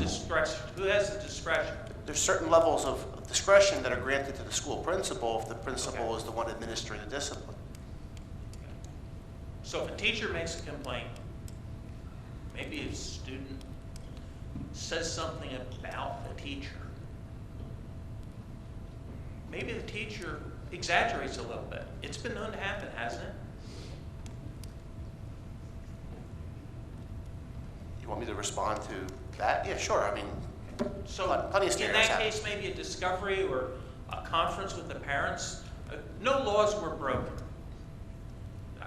Now, what I'm saying is, if there's a true concern of something that happens outside of school, legal entities should be called, either the prosecutor's office or the local police, and an appropriate investigation, and then after that investigation, or with cooperation of law enforcement, the school makes appropriate disciplinary decisions. Not making disciplinary decisions prior to what seems like any real discovery or any involvement of law enforcement. Would that not be a good policy to maybe implement? Well, I mean, again, you're dealing with levels of discretion, and when you're dealing with levels of discretion, there's certainly always a protocol of police involvement based upon the nature of the activity involved, and certainly the principal would consult with the police in appropriate circumstances. So, sure. Isn't discretion an awful slippery slope? I'm sorry, isn't it what? Isn't discretion an awful slippery slope?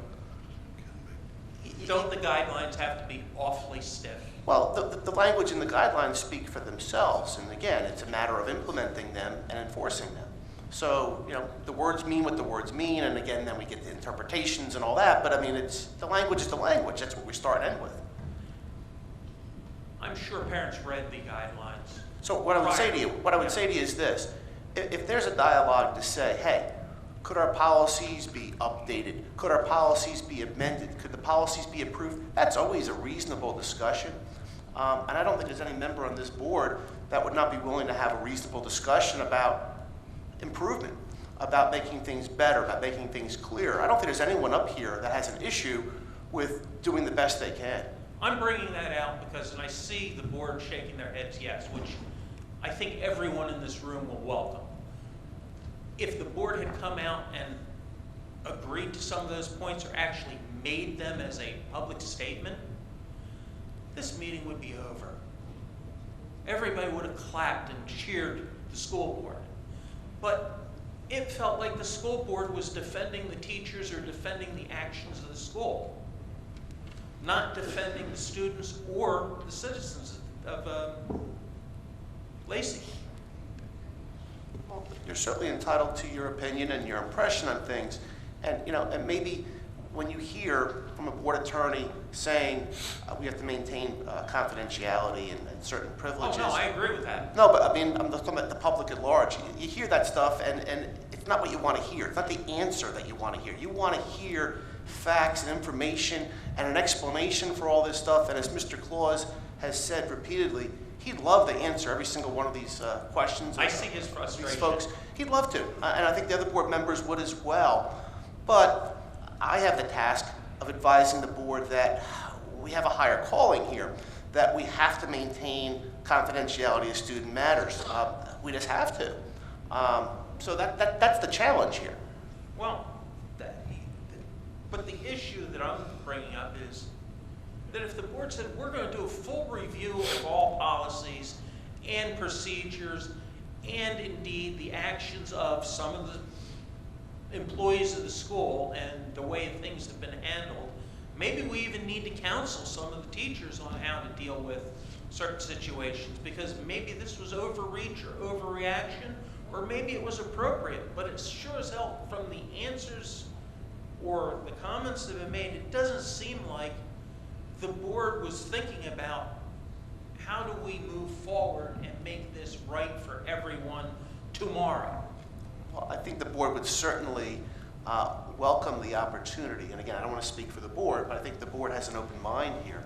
And I think you would be surprised if you actually had some discussions with board members, you know, out of this type of context.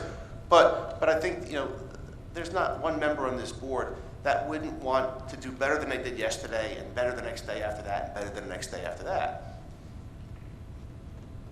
I think I see that. I just also think that somehow the way the board is reacting or interacting with the school may need to be looked at. The school's responsible to the board, not the board responsible to the school. And this meeting almost seemed like, for many people, comments I heard, the board's kind of protecting the administration and not protecting the students. I know that's not the intention, but that's an impression. And that's the impression you guys have to change. I appreciate all of your time and the fact that you're all volunteers. I mean, that speaks volumes to your character. So again, I appreciate it. I just want you guys to think about actions that have to be taken or looked at moving forward. And this has garnered national attention. And you're all in the spotlight. Unfortunately, nobody wanted to be. And we do live in a different world. I grew up in a different world, and it wasn't that long ago. I remember going to high school, having a student council assembly, and my English teacher looked at me and going, let's go play hooky and go pistol shooting. So we took off for a 2-hour student council meeting because we didn't have any reason to be there, so we went shooting. I used to bring my shotgun to school and give it to one of the teachers to lock in their trunk while I was in high school when I went hunting. We had a sportsman's club. We shot shotguns. If anybody said, oh, if you bring a gun to school or you are seen with a gun or have a gun in possession, we would have laughed at them. It just wasn't the way things were done. And a lot of the people in this township, I've been shooting up at Ground Swipers just up the road on Lacey Road for 35 years. And that's pretty much the reason why I'm here, is because I interact with the students that do go up to Ground Swipers and shoot. I'm a shooting instructor. So society's changing. We have to protect our students. That's important. But it's just as important probably that we protect their rights. Their right to some form of expression. Thank you.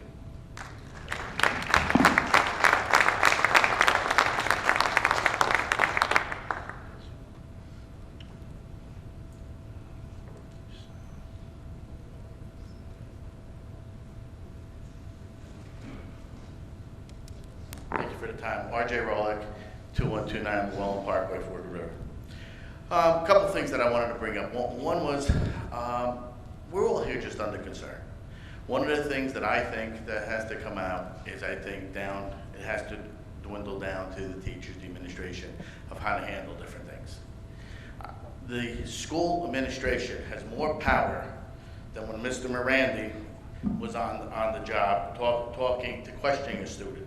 If a student gives a teacher a written statement without a parent or an attorney being present, that could be used against them.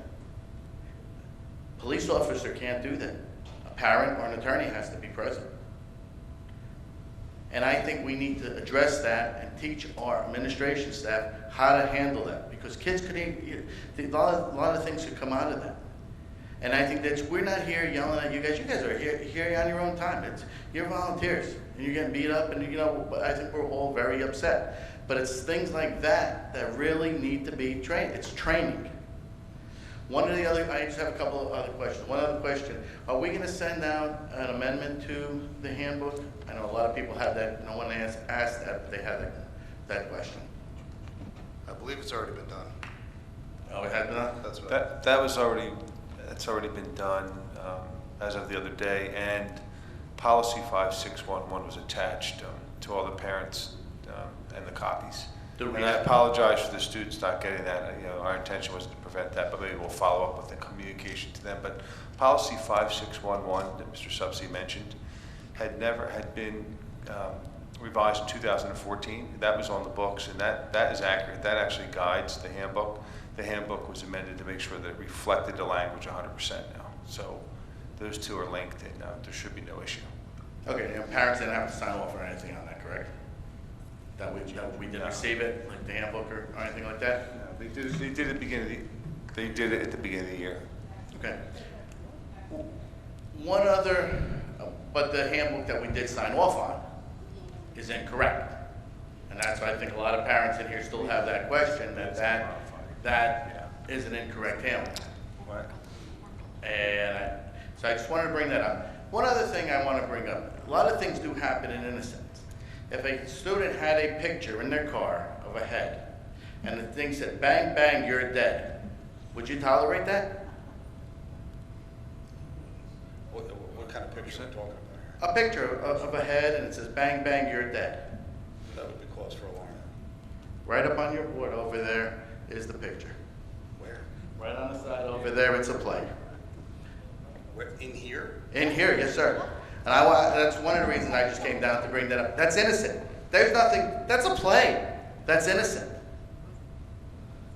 And that's up on that wall. Are you talking about a drawing of something? Yeah, I mean, if you, I have a picture of it. I mean, it's right up on the wall over there.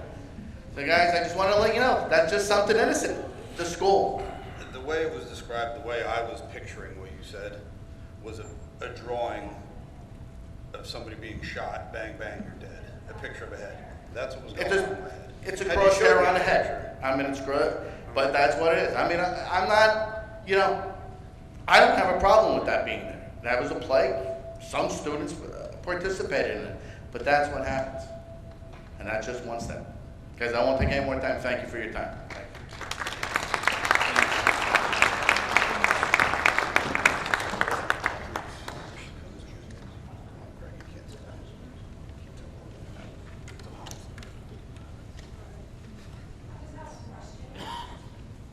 For the NRA guys, I really don't know a lot about guns. I did shoot them when I was younger, training for the military, that I never went in. But it seems like the children or the families that do know about guns understand what guns are about. They're not on the street. Am I right, NRA guys? Absolutely. Right?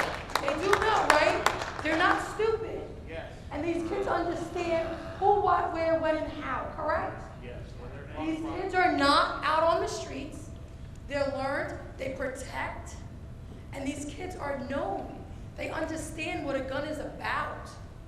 So for you guys to sit up here and punish anybody is ridiculous. And I think if every kid in Lacey Township knows about a gun, or went to a rifle range, or hunting, or whatever it is, they would respect a gun. Because that's what it is, it's respect. And I could ask any of these NRA guys, I mean, is that the truth? You guys respect the gun, understand the gun? Yes.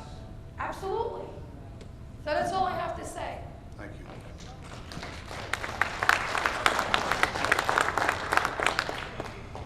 Hi, Colleen Brand, 220 Eagleswood Avenue. I wasn't going to get up, but I just want clarification. With regard to the handbook, and I wondered this myself, and I think it was answered. I didn't know for certain. I believe that when the handbook, in the beginning of the school year, either we're given the handbook or we're sent to it online and we have to sign some sort of acknowledgement that we've read the handbook. Is that accurate or not? Yes. I am concerned that the handbook has been changed. I do believe changes needed to be made to it, and I think it was done, the fact that it was changed is good, but the handbook, as acknowledged and signed by the students and parents, has now been altered. And these students are being subject to potential discipline based upon whether or not they have violated that handbook. And what they have signed has been altered. My recommendation would be that the handbook, as they initially signed and acknowledged at the beginning of the school year, stay there, and addendums, that there be links to the changes and addendums, number one. Number two, I don't know what the policy or procedure is for amending the handbook. I know that, say, the Booster Association, when they change their bylaws, there has to be a recommendation made, there has to be language set forth, it has to be publicized at the meetings, it has to be at so many meetings, and it has to be voted upon. I don't know what the policy and procedure is for changing the handbook. I don't know if it could just get done and within a couple of days it be changed. Number two, if there are changes to the handbook, I think an email needs to be sent out to all of the parents and students saying, this is the change either we're proposing, or if the change is done, this is the new change that has been made, and this is now what you are subject to. Because now my concern is, what other changes have been made that our children are now subject to discipline for? That handbook that we acknowledge no longer exists. And in my opinion, that means the entire handbook. You can't change one piece. It needs to be done in a proper way. So now the question is, what other portions of the handbook have been changed? I don't believe there. No other portions. I think the manner in which, and this is just advice, the manner in which the handbook is changed needs to be revisited. The original handbook needs to go back up, and there needs to be links to addendums. And the changes need to be sent to the district so parents and students know what the new policies, regulations are that they are subject to. Thank you. Thank you.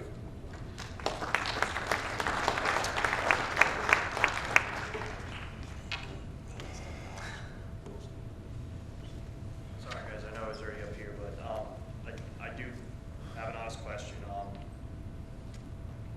right, so when something like this happens where, I know I'm not supposed to be getting specific, all right, so let's say if somebody calls in, there's an issue, I have concern, I know you guys spoke about chain of command.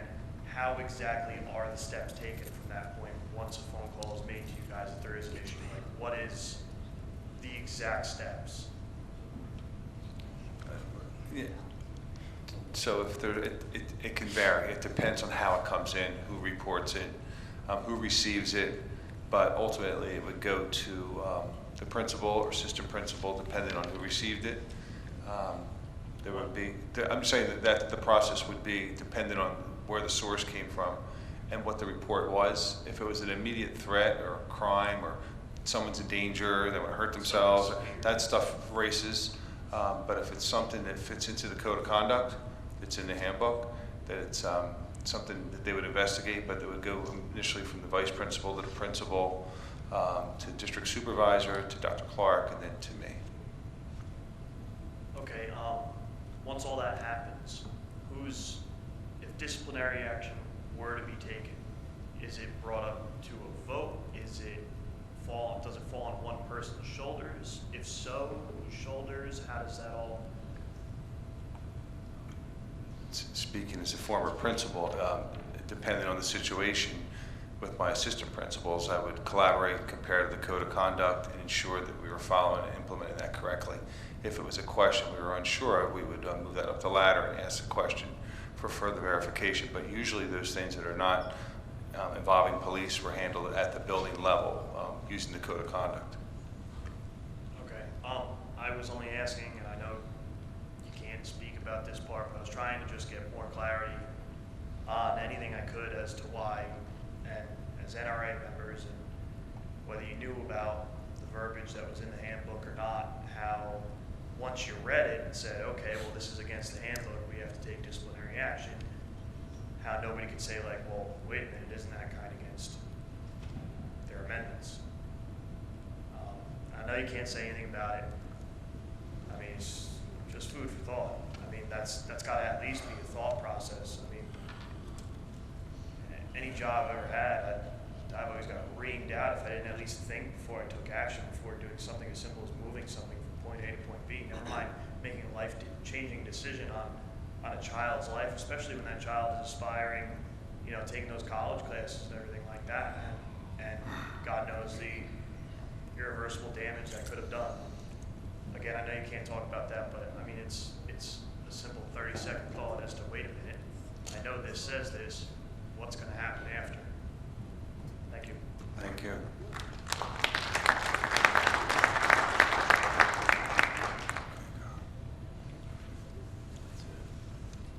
Okay. Thank you, everybody. We have to continue with the rest of the meeting, so feel free to enjoy. Do we want to do board comments or?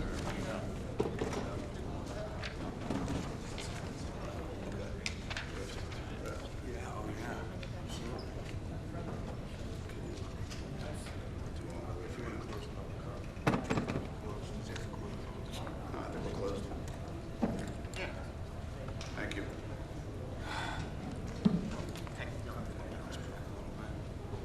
On to new business. Oh, wait, I need to wait for you. Is that your contact info? Okay, I'll get that.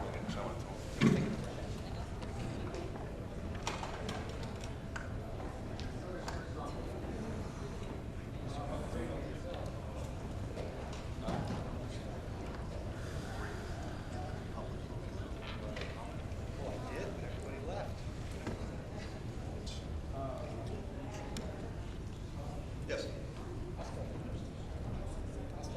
How are you? No, that's another thing.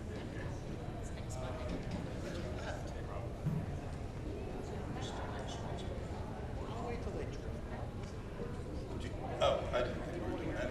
Do you want me to call him back in? No.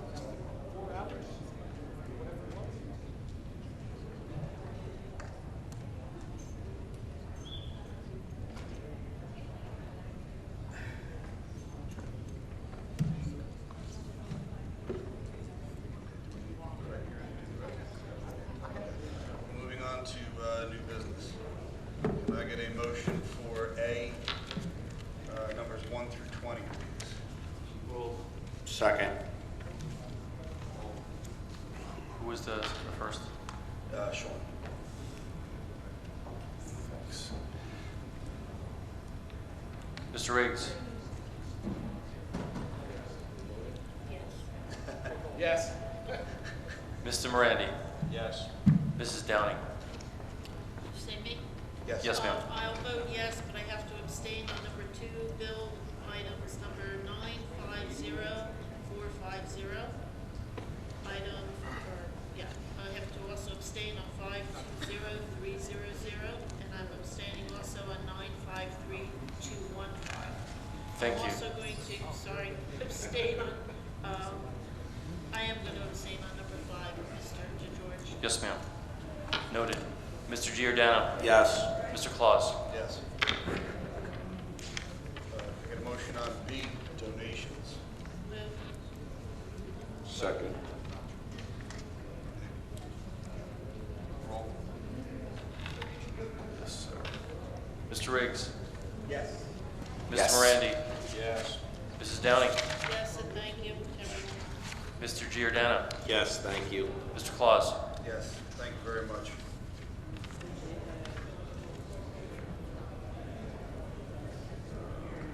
C, can I get a motion on programs and curriculum? Move. Second. Was that Nick? Yeah, I can. Mr. Riggs? Yes.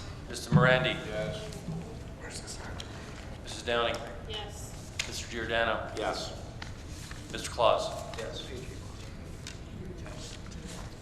D, professional days and workshops. Motion, please. Move. Second. Thank you. Mr. Riggs? Yes. Mr. Morandi? Yes. Mrs. Downing? Yes, and I'm abstaining on Craig Wigley, his workshop to NJASA, and Vanessa P. Clark, and safeguarding. Thank you. Yes on all the rest. Thank you. Mr. Giordano? Yes. Mr. Claus? Yes. E, certificated personnel, 1 through 12. Take a motion. Thank you. Yeah, second. Second. Mr. Riggs? Yes. Mr. Morandi? Yes. Mrs. Downing? Yes. Mr. Giordano? Yes. Mrs. Claus? I mean, Mr. Claus. Mrs. Claus, is she still here? What do you think? Would you like to vote yes? Yeah. Yes. It's past my bedtime. That's all. F, Is that- non-certificated personnel, 1 through 6. Second. Mr. Riggs? Yes. Mr. Morandi? Yes. Mrs. Downing? Yes. Mr. Giordano? Yes. Mr. Claus? Yes. I have 2 walk-ons, sir. Okay. First one is reinstatement of student. Move that the board approve reinstatement of student with ID number 900746, pending receipt of the doctor's report and effective March 20th, 2018. Move. Second.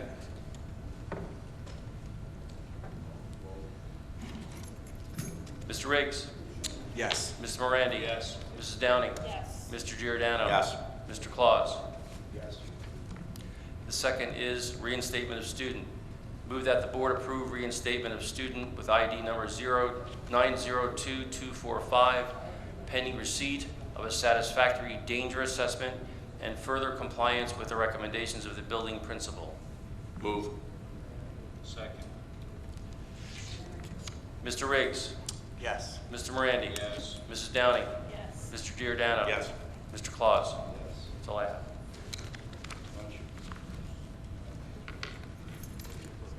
Motion to close the meeting? Second. Aye.